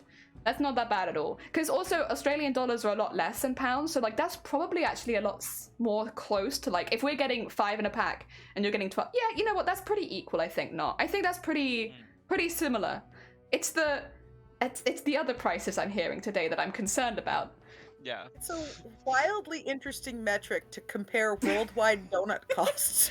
But I have heard in America specifically, like cakes and donuts and stuff like that are very expensive right now because of the price of eggs and butter and all that over there. So it could be because eggs are getting a bit more expensive here, but like generally baking supplies haven't risen as much as they have like over near you. It could be that yours are so much expensive. Is just so expensive. My groceries are $40 more than they were before the pandemic. Yeah, that's what I've been hearing from America. Like I've been buying less food. Yeah, I've been hearing that like it's actually cheaper to buy a pre-made cake than it is to make a cake, which in my mind is crazy. Like, I mean, I don't think that's the case. Oh yeah, but that I think depends on. I think that probably depends on how you're making the cake here. I know I could still make a cake for cheaper than the pre-made ones, but I also know that the bakery prices, almost everything in my supermarket bakery went up by like 20%. Yeah, that's the deal. Like Denmark's like grocery prices have gone up by 16%, I think, on average. Ooh. So yeah. like everything is like 16% more expensive. See, I think ours have all gone up, but there are definitely some items that have gone up a lot more than others. So like you can kind of work around a little. It's still like a pain that the price have gone up and the cost of living and all that kind of stuff. You know, it's still a problem. But like when I hear stories of how much some of the things cost in America that we get over here relatively cheap, it paints a worrying picture. Like, you know. We're very worried. Yep. Like when I was looking at people making a meal for 4 versus buying like a takeaway for 4, and it was the same price, and I'm like, that's so wild. That's wild to me, because like here a takeaway is like so me and Shiny, most of the meals we make cost less than £1 a meal, and we do that on purpose to keep food cheap. It's but it's not impossible here. That. Well, yeah, so you could do that if you were doing like hamburger helper. Yeah. So here you weren't doing any vegetables if you were just doing the hamburger helper and the ingredients to make it and the beef. Because the price of like rice, noodles, pasta, all that hasn't really gone up too badly, you can still make things pretty cheaply here as well. Because I'm also, you have to bear in mind, me and Shiny do eat predominantly vegetarian with the occasional piece of meat. So while meat prices have gone up a huge amount, they haven't really affected us, because it's just that unfortunately here we're having issues with supply. So the price of vegetables hasn't gone up that much, but you often won't find the vegetable that you're looking for. So you have to be quite flexible. But we're not to toot our own horns too much, we actually do cook a lot in this household, because I have a lot of food intolerances. For the last 8 years, we've been cooking on a carefully. So we're pretty good at making substitutions and stuff like that in recipes. So for us, we can still quite easily get most of our meals. And we also bulk make, that's the other thing. We'll make 8 meals at once, and then we'll eat a couple of them and freeze the others. So that helps keep prices down a lot.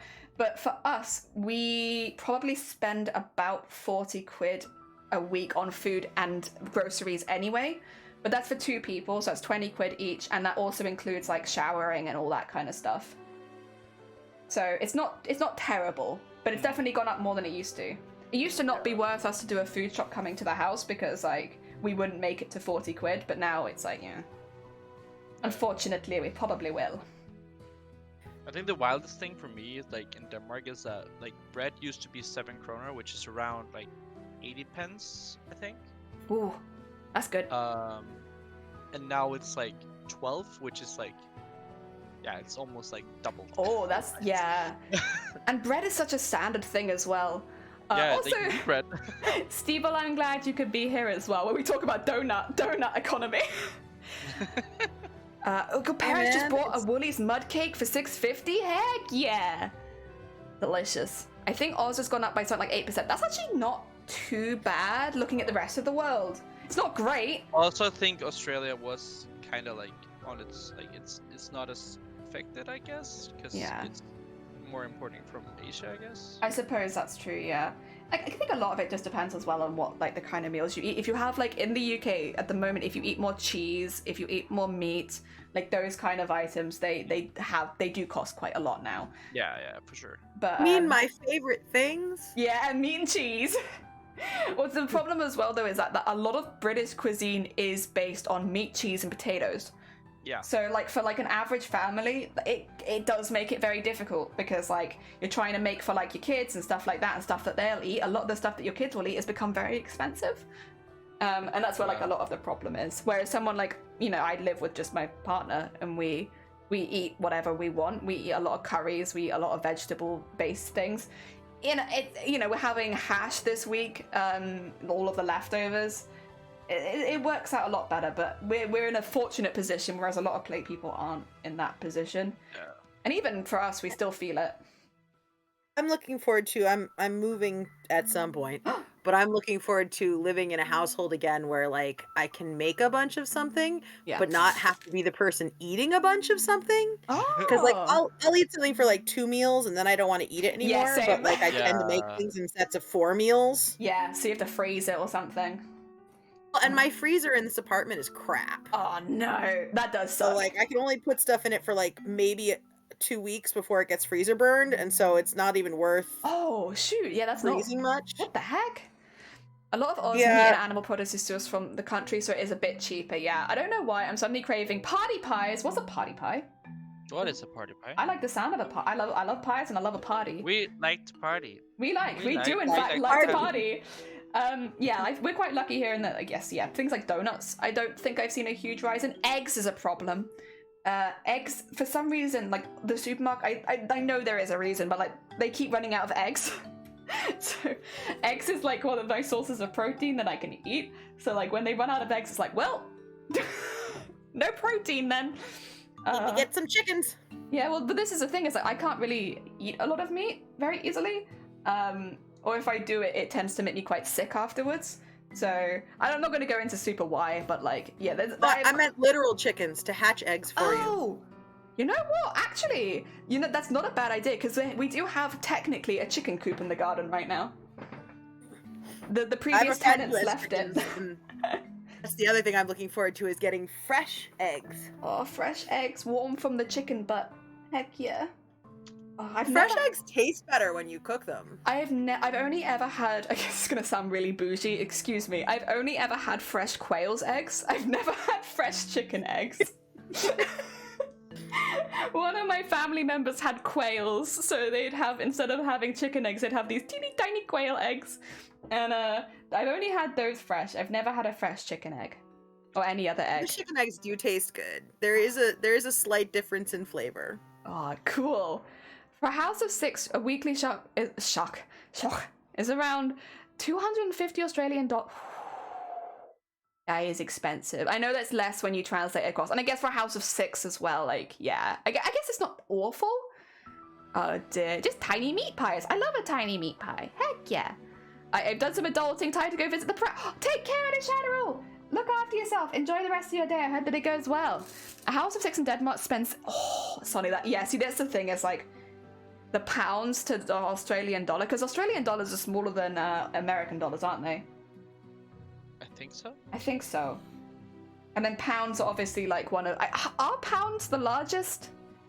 You know, I didn't know I was going to need world economy information for this coffee chat. Surprise. Welcome to our coffee Next time chat. I'll open up the stock market and the dollars. I'm going to find, really quickly, I just want to have a little look at like how bakeries are doing. Australia is like 70 cents to the US dollar, and then the US dollar is like 80 cents to the pound. So yeah, there's quite a lot of difference between Australian dollars and the UK pounds. I don't know what it is to the euro though. I'm not sure about that one. Yeah, me neither. I'm so bad at conversions. Yeah, conversions are hard. I'm just typing in because Danish, like the krona, like the Scandinavian. Yeah. Like, what do you call it? Coin, whatever. It's like so different from everybody else's coins, like, because it's like a 10th. Oh. 10 times more, like. If that makes sense. Sorry, I typed in jam donuts, like the bag of jam donuts from Tesco's, and one of the first things I've got is a news article where they say, I bought jam donuts, but they gave me custard ones instead. Like, oh. Good. Yeah, I found them though. Day. They are, you can get chocolate ones. So you can get 5 chocolate donuts for £1, 5 custard donuts for £1, and 5 ring donuts for £1, and 5 jam donuts for £1. Yeah. So, yeah. And they're good. They're regular size ones as well, with a fair amount of jam in it or custard. You know, it's not as good as like a bakery's donut or anything like that, but they're very accessible and they're kind of everywhere. Like when I was in uni, I'd eat a lot of them because like they're filling and they're sweet and they're nice. I probably wouldn't have bought them if they were £1 each though. No. Jesus Christ. Kelly has Are you donuts. almost done, Kelly? What was that? Are you almost done? I haven't got any donuts. No, are you almost done with the smocking? Oh, right. I was like, how can I be done? I haven't even started my donuts yet. I'm so confused. I have one more line to do, and then I have to, well, technically, once the line is done, the smocking part is done. It's just then I have to go back in with the embellishment, so yeah. You know, but it's getting there, it's getting there. The longest part is what we did yesterday with all of the initial knotting. That takes a really long time. Dilly's forgetting she's actually doing something. I was like, what do you mean am I almost done? I haven't even got any donuts yet, Sonny. I can't finish them if I haven't started them. Oh my god. Excuse me, I probably sounded very incredulous there because I was It's like, what the hell? Excuse me, I haven't got any donuts, Sonny. Thanks for rubbing it in. I mean, neither do I. Well, no, that's understandable because your donuts are so goddamn expensive. Yeah. Jesus Christ. Like here, it's like, again, it's like something we get for the builders. It's like common grub. It's like, you know, it's like you just have. Not like bougie. Getting donuts is not bougie. Donuts is so bougie in Denmark. Oh my god. I couldn't live in Denmark. You know, I was pretty sold on Denmark until this conversation, but now I know how much the donuts cost. I just don't think I could handle it. We also have to think about that our minimum wage is a lot higher, I think, than. Probably. Our minimum wage, it's like £9 something, I think. The last time I had donuts was Valentine's Day. I got heart-shaped Boston creams for everybody. Our minimum wage is £12.30. We have no idea how that converts to each other. Okay. No, £12.30. £12.30. Oh, it's £12.30. Yeah. Oh. An hour. I hope they up the minimum wage, because honestly, the minimum wage it's not really very livable at this point, to be honest. Like, if you want to eat, it's fine if you maybe just Not pay rent. livable at all in the U.S. No, it's. I mean, I will say, like, credit to a lot of the stores. They are now like, there's like a thing coming out where you have to offer living wage in retail, which is a bit higher. So I do have that abroad. Like, you have minimum wage and living wage. There is nowhere in the United States of America where you can afford a one-bedroom apartment on minimum wage. Yeah, it's just not possible. It's like sucks, but yeah. Nobody offers living wage, quote unquote. They're still trying to get minimum wage upped to the point of what would have been living wage 5 or 10 years ago. Yeah, whereas here there's like, I don't exactly remember what it is, but basically like a lot of retail stores are going to have to start offering and I think call centers as well have to start offering living wage rather than minimum wage as a requirement. So a lot of places are starting to like just change over to it naturally. So like when because I can't work right now until like, you know, go through treatment and stuff, but I still look around for like the jobs in the area and stuff like that. And I was looking and like they were offering more than I thought, because a lot of them have already swapped over to living wage. So like, you know, if I was to go work down one of the local corner stores, I would have expected to earn like £9.40, but I could actually earn about like £10.50 or something like that. Which it doesn't sound like a big difference, but it's an extra £1 every single hour. 10%, right? So yeah, 10% more. It makes a big difference, and like I was quite surprised. I didn't think I'd be able to earn quite so much. So that's good, because very useful. What is the tax in the UK at the moment? So here's the thing, a bit embarrassing. I've never earned enough to be taxed, or I haven't earned enough to be taxed for about 5 years. Okay. So I'm not exactly sure, because I've never hit the bracket, because I've always been part-time as an adult, really, because I can't work very much. Yeah. So it depends how many hours you do part-time, but for me, I never really hit it. And also I worked multiple jobs part-time, which technically it put me on a tax code, but I think I was taxed like 60p. So it wasn't very much. No. Yeah. Because like the Danish minimum tax is like 37, I think. Okay. It sounds like a little higher than it is here. Yeah, I feel like last time I like talked to someone from England about it was like at least in England that it's like 30 something, like low 30. It's like the average tax. Cicada, no. You know, Twitch does that. You'd see that, right? Unpredictable. But then I guess you're American, so you have to fill in your own tax forms anyway, right? Oh, right. You have to do that. But with Twitch, we just have to put in like our yearly earnings, and that's it. That's all the tax we have to do in Denmark. We don't even have to do that. When you start a new job, you get given a tax code, and then you just sit on it. That's it. That's it. I'm leaving. Like, who wants to take me in? I'm importable. I will migrate. We will have a spare I'm a very room talented eventually. artist. I'm willing to travel. Oh dear, yeah, like Twitch makes you do tax return. Well, it doesn't really do like an intense tax return form, because like it's not like a proper one, but like when you finish your year on Twitch, it goes over how much you've earned and whether you'll need to pay any taxes for it, basically.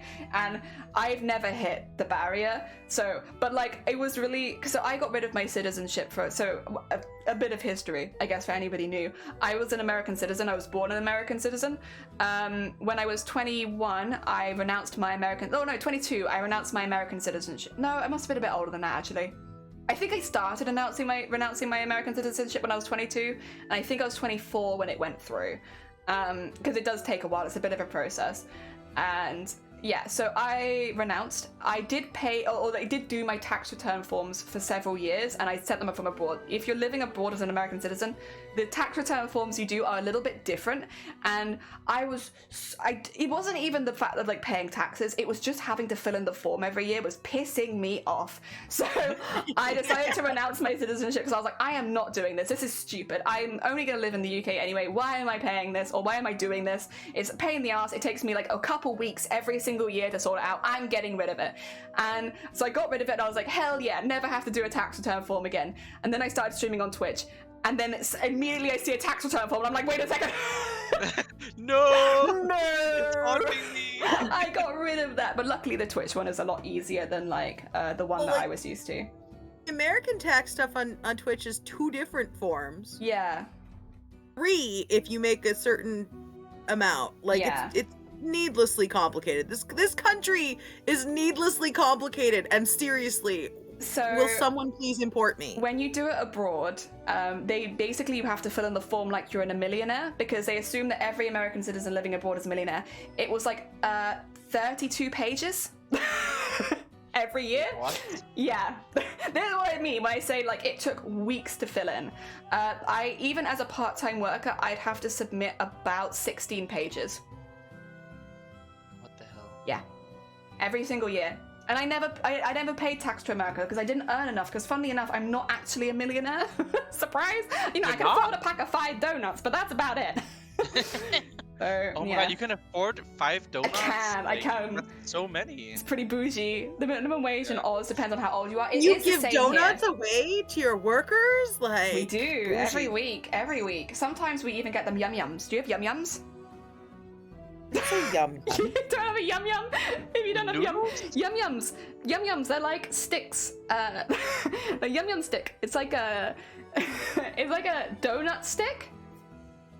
Like twisted with like a slight frosting on it. Yum Yum is a brand of noodles. Oh no, it's not Yum Yum noodles. Yum Yum bakery. So if you go to like Greg's, you can get Yum Yums. Sometimes we get them Yum Yums. See, I've heard so much about Greg's. Sorry, Greg. I want to get a sausage roll. Greg is not Greg. Greg's is like. I know. I like Greg's. It's like McDonald's for bakery. Yeah. Yeah, but you know what? It's not bad, and I like Greg's, and they do good custard slices. If you're getting a sausage roll, get a custard slice while you're there as well. They're pretty good. The Yum Yums are good too.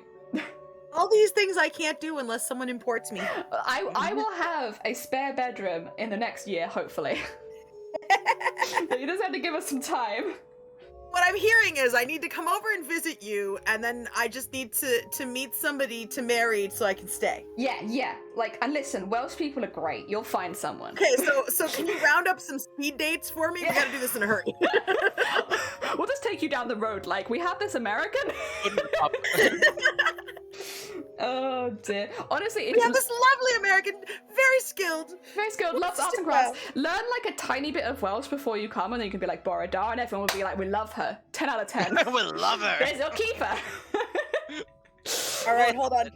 Can I get Welsh on my little language learning app? Let me check. You should be able to get it on Duolingo. It's not the app I have. Oh, I'm not sure then. I mean, Duolingo is also the worst app for it. I feel Hell yeah.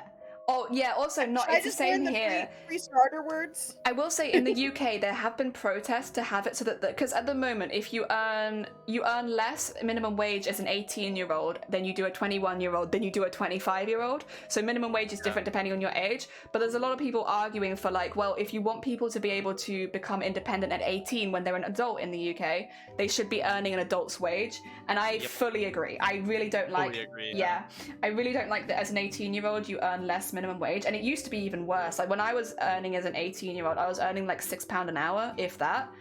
Where I earned was not even the minimum. Like there were less that you could earn. Can I be a little bit of an annoying, like, privileged Dane and say that? So we get a stipend for studying. Firstly, studying is free, right? And then we also get a stipend that we can live off of while we study. Oh, that's good. And if you're between 18 and 19-year-olds, they get a lower stipend than 20-year-olds. Oh, that's stupid. Which is so stupid because like. What? Why? That's when you study. What the heck? That's when you study. So where I was, so I'll be honest, I was quite lucky when I went to university, because I had a lot of, so we get grants and bursaries for going to university basically, and a lot of it is if your parents don't earn as much, or if you only have one parent in work and they're on low wage, which was me at the time, you get a lot more grants and bursaries. So I actually was able to go with quite a few, and which was good because it meant that my family all live in England. I went to Wales to study, which could mean that I could go abroad. That being said, if you live in Wales, it costs a third of the amount to study in Wales that it did for me. I paid 3 times the amount to attend university that the Welsh people that I knew there did. And I didn't know that until I got there. Wow. Not which I don't think is necessarily the Welsh's problem, but it is frustrating because basically the Welsh want the Welsh to stay in Wales and study and do well here so that Wales can grow. But England doesn't do the same thing for English people, so I would have paid the same amount whether I'd studied in England or Wales, but because there's no benefit for trying to, boost the country that you were born in. Whereas if you're Welsh and you study in Wales, you pay a lot less. At least you were smart enough not to study in the United States. I was tempted because at the time, again, I was an American citizen. It would be very easy for me to nip across and do that. But I decided against it because I just didn't see myself living there. And what if I met someone and then I was like, but I want to go back to the UK? What then? They'd either have to come with, it would be sad. I don't want to do that. I like the idea of studying abroad though. I probably would have maybe done it for a year if it'd been on my course, which it wasn't, but nah. What was it? You studied landscape? It's a complicated one. Technically it's historical interior design, but with a focus on renovating older listed buildings.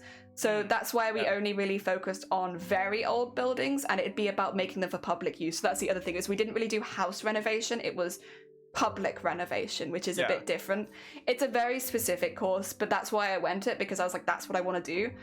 Which unfortunately is all on a computer, and you have to stare at a screen for 10 hours a day, which is not ideal for someone with migraines, but I did pass the course, so I have a degree, just not a degree I can use. But that's the thing, in the UK at least, a lot of people will ask, do you have a degree? And you say, yes, it's in, and they're like, we don't care what it's in, you've got a degree. Yeah, it's okay. So it has still been useful. It sounds weird, but when I was working at the call center, the only reason I could work at the call center was because I had a degree. It literally... I have so many degrees. Renovation. Yeah, but it had nothing to do with the call center at all. But, yeah, exactly. That's the thing. It's like, what? But it gives you an edge over everyone else to have that degree, so... Yeah. And, jobs are hard. Everyone's, what was it? There was, a statistic where, if you go for a job in the UK, it's likely 100 people are vying for the same position as you because of how few jobs there were at points. Yeah. So having a degree just gives you an edge, even if you are no more qualified than anyone else, which sucks that it's like that, but, Yeah. That's all I've ever used my degree for. What's your degree name, Queena? They're saying that they also have a confusing... You have a history one, right? It's to do with history or digging things up. Or am I wrong? Maybe it's not history and digging things up. But I feel like it's digging. Minimum wage is a minor... Oh, sorry. Sorry. Do you mind if I read this chat and then go? Would you make me LARP costumes? Because I'd consider it. Steve will take you in if you make them LARP costumes unpredictable. You know what? I can do that. That's easy. Yeah. Minimum wage as a minor is about $15, and then it goes up to 20 when you turn 18, and then again at 21, and I don't know after that. It's just a pain that they do that, because if you are working doing the same job as the others, you should be earning the same amount as the others, especially because I know people that became independent at 16 who couldn't rely on their parents anymore. And if you're only paying them £4 an hour, what are they meant to do? What are they, yeah, they can't rent somewhere, but they can't even look after themselves at that price. And it's just setting kids up for failure if they don't necessarily have the support from their parents, which means a lot of people in vulnerable groups that don't always have the support from their parents are made even more vulnerable because of the way that it's a pain. It's awful. I really hate it. Conservation of cultural heritage, which essentially means fixing old museum-y objects. There you go. That's what Queena does. I knew it was history-ish. Also, what is your degree in unpredictable? Well, I was gonna say I have a degree that I don't actually have because I did all the requirements for it and then forgot to declare it in the week before graduation. Oh no. So I have a minor that I technically have but don't actually have on paper. Oh. For my undergrad, I did a minor in law and society. Oh, society. And which my uncle was always like, law and society, really? My uncle. But yeah, no, I have a degree that I don't actually have, which I find entertaining. Oh, I'm sorry that you did the work though and you didn't get it on paper. It was my own fault for not going and writing it down properly. I just, like, I think I didn't realize the deadline or something, and I just didn't do it in time. Going to uni, what's that? Well, I think as well there is, I don't know. I don't know what it's like again in outside of the UK, but in the UK there's a real focus on getting you to university and doing the stuff that takes you to university. But most of my most successful friends did an apprenticeship and went from there.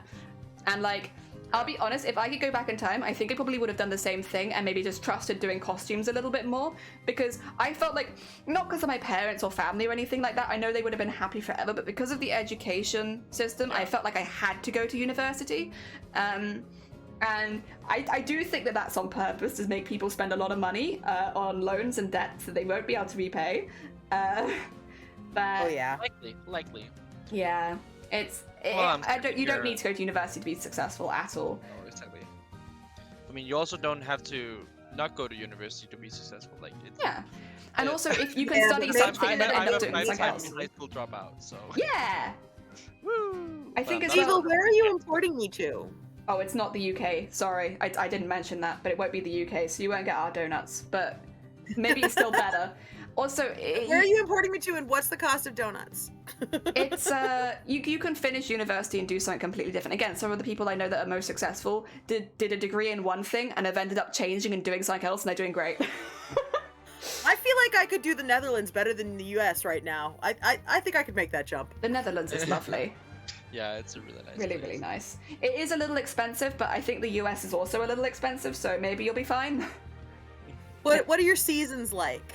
If I'm interviewing a country here, I gotta know. Temperate. Yeah, they're not bad. It's pretty, like, in the middle. Like, it gets a little cold and a little hot. You get pollen, though. You get a lot of pollen in the Netherlands, don't you? Oh yeah. That might be a problem. Yeah, I feel like I remember seeing something about a high pollen count. What else is there? Weed is legal, right? So legal. It's very legal. You can weekly do the weed. Although that's legal in some parts of America as well, to be fair. Oh dear. I swim really well. I'm not worried about the flooding. I'll be fine. Love to live in the Netherlands. Also one of my special interests. Heck yeah. Netherlands is going after the US as well in stupidity. Some parts, actually.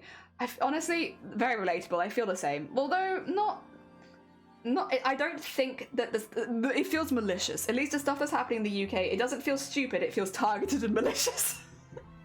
Which is definitely not better. But yeah, it is what it is. There's also a minor risk of flooding since our country is technically underwater. To be fair, with how politics going, you might not want to come here. But then that's everywhere in the world, right? Like, there aren't too many places where I'm like, well, there's a few, but there's a lot of places where I'm like, I love the idea of the country, but I'm like, meh. Are there places where the politics is good? Like, I've heard Germany's alright, but I could be wrong. I feel like that's only in relation to the fact that Germany learned its lesson a while back on politics. Yeah, but I also think they've been pretty progressive with a lot of their more recent like laws and rulings and such, and they have good healthcare system. I feel like Germany knows what to avoid better than the rest of us, and the rest of us are falling into traps. Yeah, I guess there is kind of like, but it's been, I don't know how to put it. I just feel like Germany feels like, out of all the countries that I could move to, it'd be like one of the ones where I feel like their healthcare is pretty good, honestly. And there is like an emphasis on their healthcare system, which I'm like, I appreciate that. And although it's probably not perfect by any means, because there's nowhere's perfect. As far as like my priorities go, there's a lot of things there that I'm like, yeah, that I could live with that. I could live with that, you know? I hear Australia's fun. I'd consider Australia. It's weird. I like this. I'm getting import offers. I hear like from Australians that they, it's pretty good, but I also hear all of the Australians are trying to leave Australia, but they love it, but it's great, but I'm leaving. Mixed messages. It does get very hot in Australia, and also their houses aren't particularly built well to deal with the cold, which is, I guess you could build your own house maybe, or just alter your house so that it looks a little better, but I guess here, because we have the opposite problem where it's like, our houses aren't built well to deal with the heat, their houses aren't built well to deal with the cold, which means certain seasons can be like a little uncomfortable. But yeah. But that will also be any country, I suppose, which has like more intense weather changes.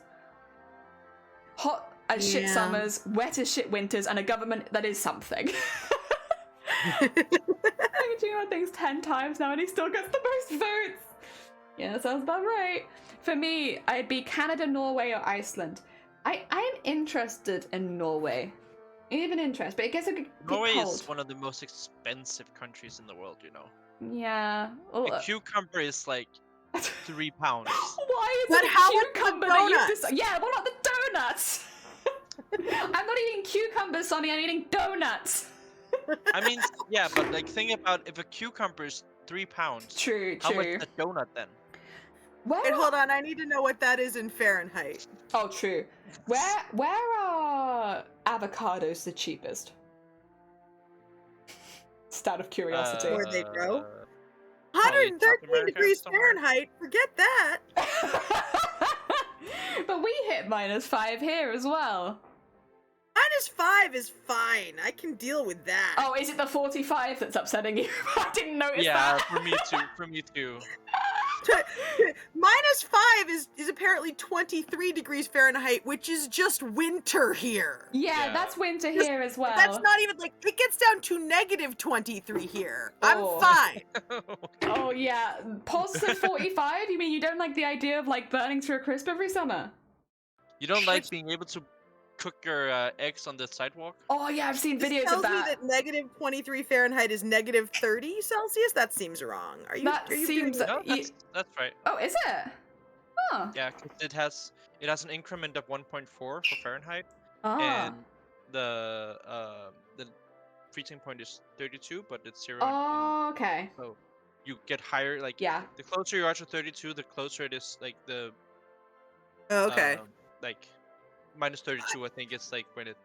Yeah. I'm Also, what I'm not equipped said. to go down to 0 in Fahrenheit. I'm pretty good with that. 40, If memory serves, if outside is 0, inside the house is maybe 1 or 2 degrees.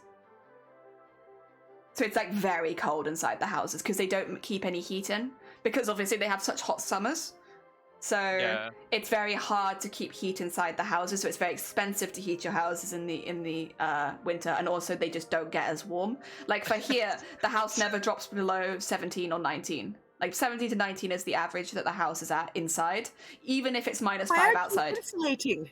Huh? Why aren't you insulating? Well, because they don't want to, because of the summer. You can get insulation which goes both ways, but it's super expensive. It's the stuff we're Yeah. putting in our house right now, and it's why it's taking so well, because, it's costed like $2,000 just for the insulation. Yeah. So, See, yeah. I think I would Just just does start that with a always. room and start putting it in. Yeah. Oh dear, they melt the thongs. I know what a thong is. Yes. I've been educated by too. the Georges. Georges told me all about their thongs. Oh dear. Which are footwear, by the way. Unpredictable knows what it is. Yeah. Yeah, sorry, exactly but they what are I'm saying. footwear, by the way, unpredictable. George has not been coming into my stream showing me They're their called thong. flip flops over here. Yeah, we call Yeah. them flip-flops too. But they call them thongs, which I kind of find hilarious. I like that. I like thongs. Dear. We call them bathing oh. shoes in Denmark. You call them what? Bathing shoes. Bathing shoes. Oh, cool. I would think of a bathing shoe as being one of those like ones that you can wear underwater and they like stay on your feet. Yeah, the water slippers. Oh, Heck yeah. the anti-urchin. Yeah, slipper yeah, thing? so that you Yeah. don't step on the weaver fish. Yeah. Yeah. I've never seen a weaver fish, but I've been told about them. Listen, it may sound stupid, but it literally makes a flip flop sound It and does. motion. So Flip-flop. it's just descriptive. I was like, melting underwear? Yeah, that's what they do in Australia. They melt their underwear on the sidewalk. Like a stick pick. Walk and it goes flip flip flip flip flip Flip, flip, flip, flip, flip, flip. It's what it does. We also missed the 40 degrees in the UK last year, because when it hit 40 degrees in the UK, we were in Amsterdam, where it still was hot, but it wasn't that hot. Yeah. Oh dear. Oh my god, I'd imagine like fucking canal areas, like they must smell so much because of the algae that comes through. London stinks. Yeah. There is so much dead shit in the Thames, and Yeah. when it gets hot, you can smell it. Denmark's not that bad about it. Like our canal in Copenhagen is pretty clean, I feel like. Yeah, but we used to dump all of our bodies in the Thames, so and like all of our sewage and all of our bodies.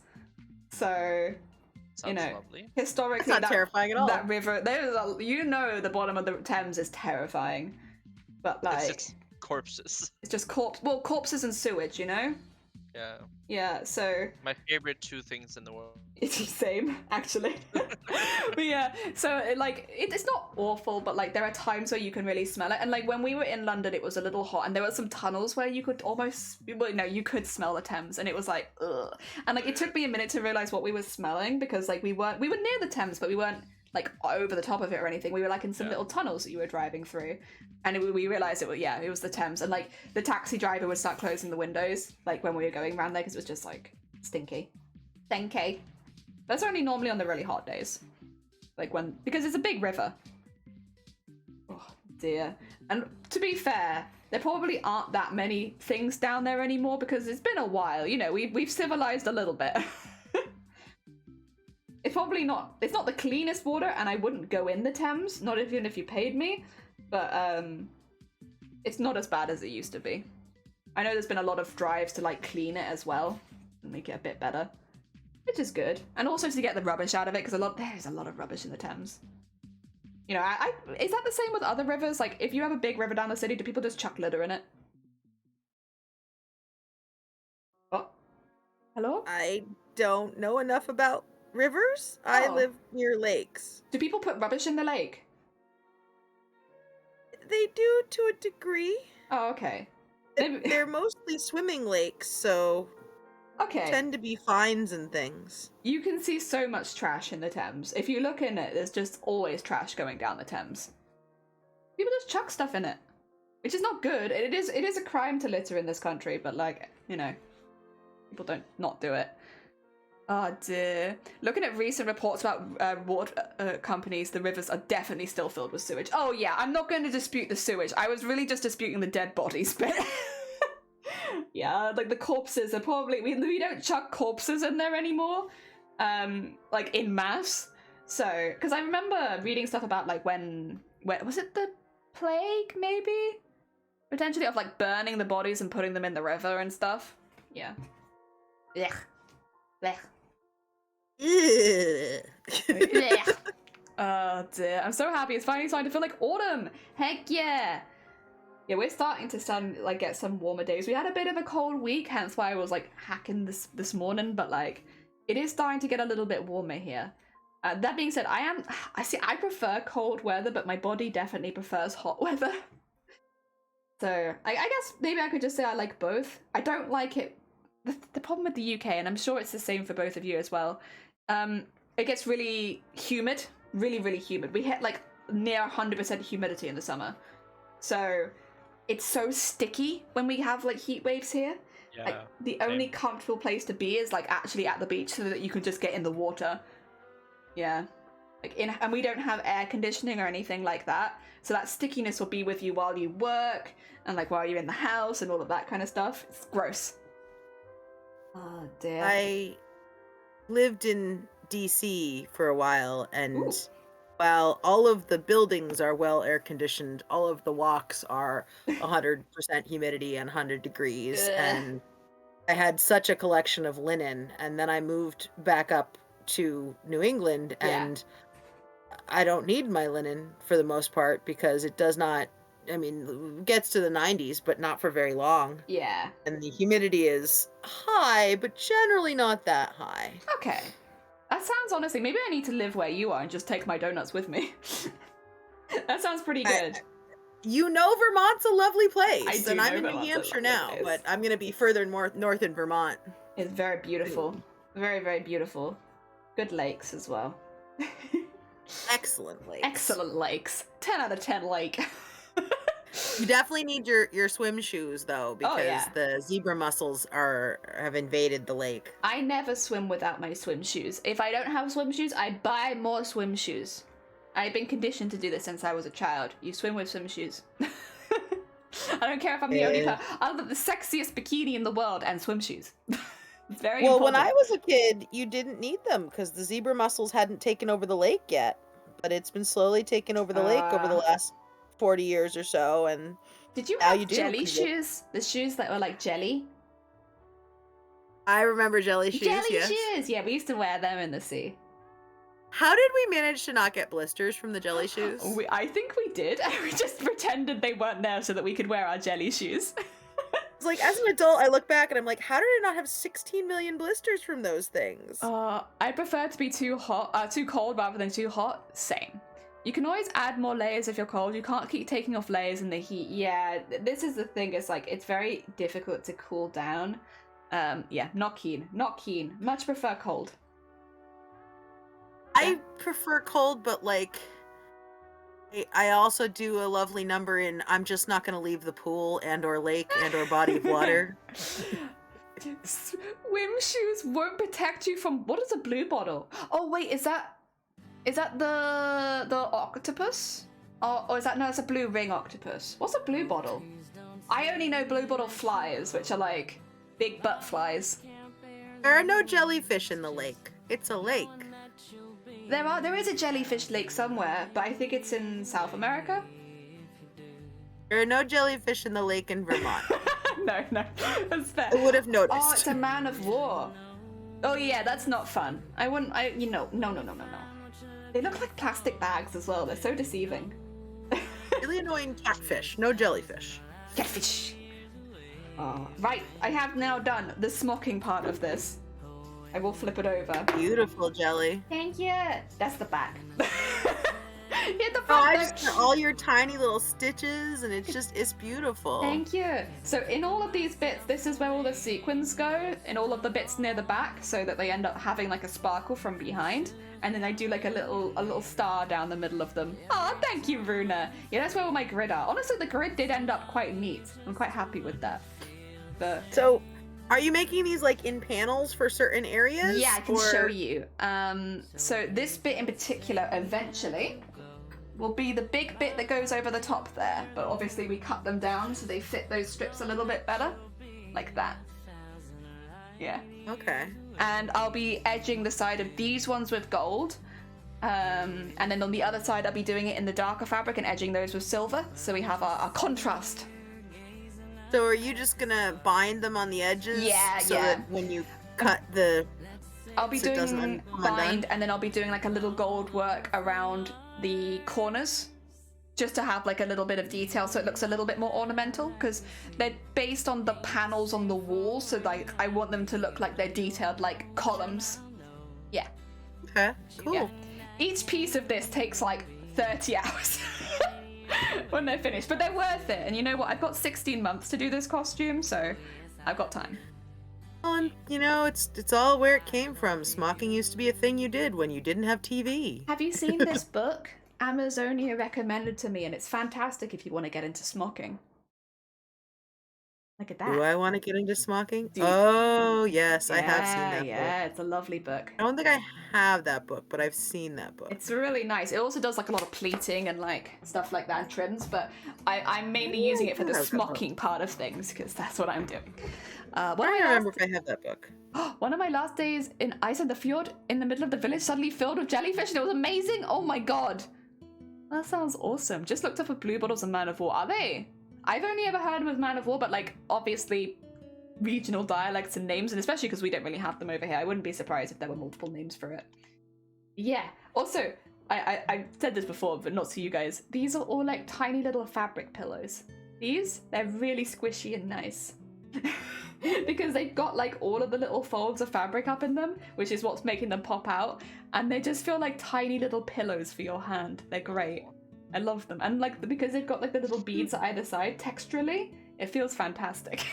You made yourself fabric bubble wrap. I did! It's like fabric bubble wrap, except they're never popping. They're just nice and squishy. I love it. I think, how long did this take me then, just to get this bit done? We've been going for 3.5 hours today. Yesterday was like 5.5, and then I think I did 2 3-hour streams earlier in the week before we did... Yeah. Well, that's 3 times 3 plus 5. Oh. Yeah, 14. So about 14 hours just to get to the part where we can decorate it. I need to make how many of these? 3 of this size, and then 2 of the size below, 2 of the size below that, and then 2 of this size. So these are the biggest ones. I guess it's 6, 9. I need to make 9 per sleeve, so then I have to do 9 more on the other side. Oh my god. Yeah, so it takes a little while. I will say, by the way, I am going to end the stream there just because I'm not starting the decoration today. That's like a no. We'll start that over the next week, I think. I think that'll be better. Tomorrow we're doing another VTuber challenge, so we'll be making drawing and rigging a VTuber in a day, which would normally be like a 7 to 8 hour stream, so I'll be going for quite a while tomorrow. And then I'll see how I feel after that. Because I always worry that I'm going to give myself a migraine doing that, and sometimes I do, sometimes I do not. So we'll see. But tomorrow we have a nice big stream. Otherwise, big thank you. I need to do some shout outs to the people in our chat. If you have enjoyed today's stream and you haven't checked out both Sonne and Unpredictable, and Shifty actually, because Shifty was here earlier as well. I was about to say. Yeah. Or he will gesture you. Wait, he's gestured me? Oh no. If you have not checked out these 3, they're all very talented beans, all in their own way. Sonne is a very talented artist and creator. They are currently actually making OCs of their, like, VTubers of their OCs. It's very heckin' cool. Unpredictable does like a range of arts and crafts. Like basically, if you can think of an art and craft, they've probably done it. And then Sonne, I've already done Sonne. Shifty had their VTuber, their new rebrand and debut yesterday. They also hit 300 followers, and they do a mixture of gaming and art. So if you haven't checked them out before, they're all very talented beans and they all deserve a lot of love. We are actually going to be raiding into Anime Boy Stars, who I don't often get to raid into because they often stream either days that I don't stream or much later than I end. So we get to raid into someone you don't get to raid too often. I will also shout them out though in case anybody gets left behind. They're a very talented cosplayer. Very talented. They've been making Venti from what's it called? Genshin Impact. Thank you.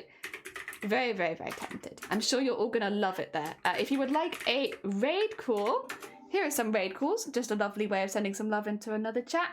And I'll be back tomorrow doing VTuber stuff. Heck yeah. I nearly just banned Nightbot. Oh god. There we go. Grab my own raid call. Have a lovely day, everyone. Take care. Thank you so much for popping by. Send them away. Yay. Go. Haha.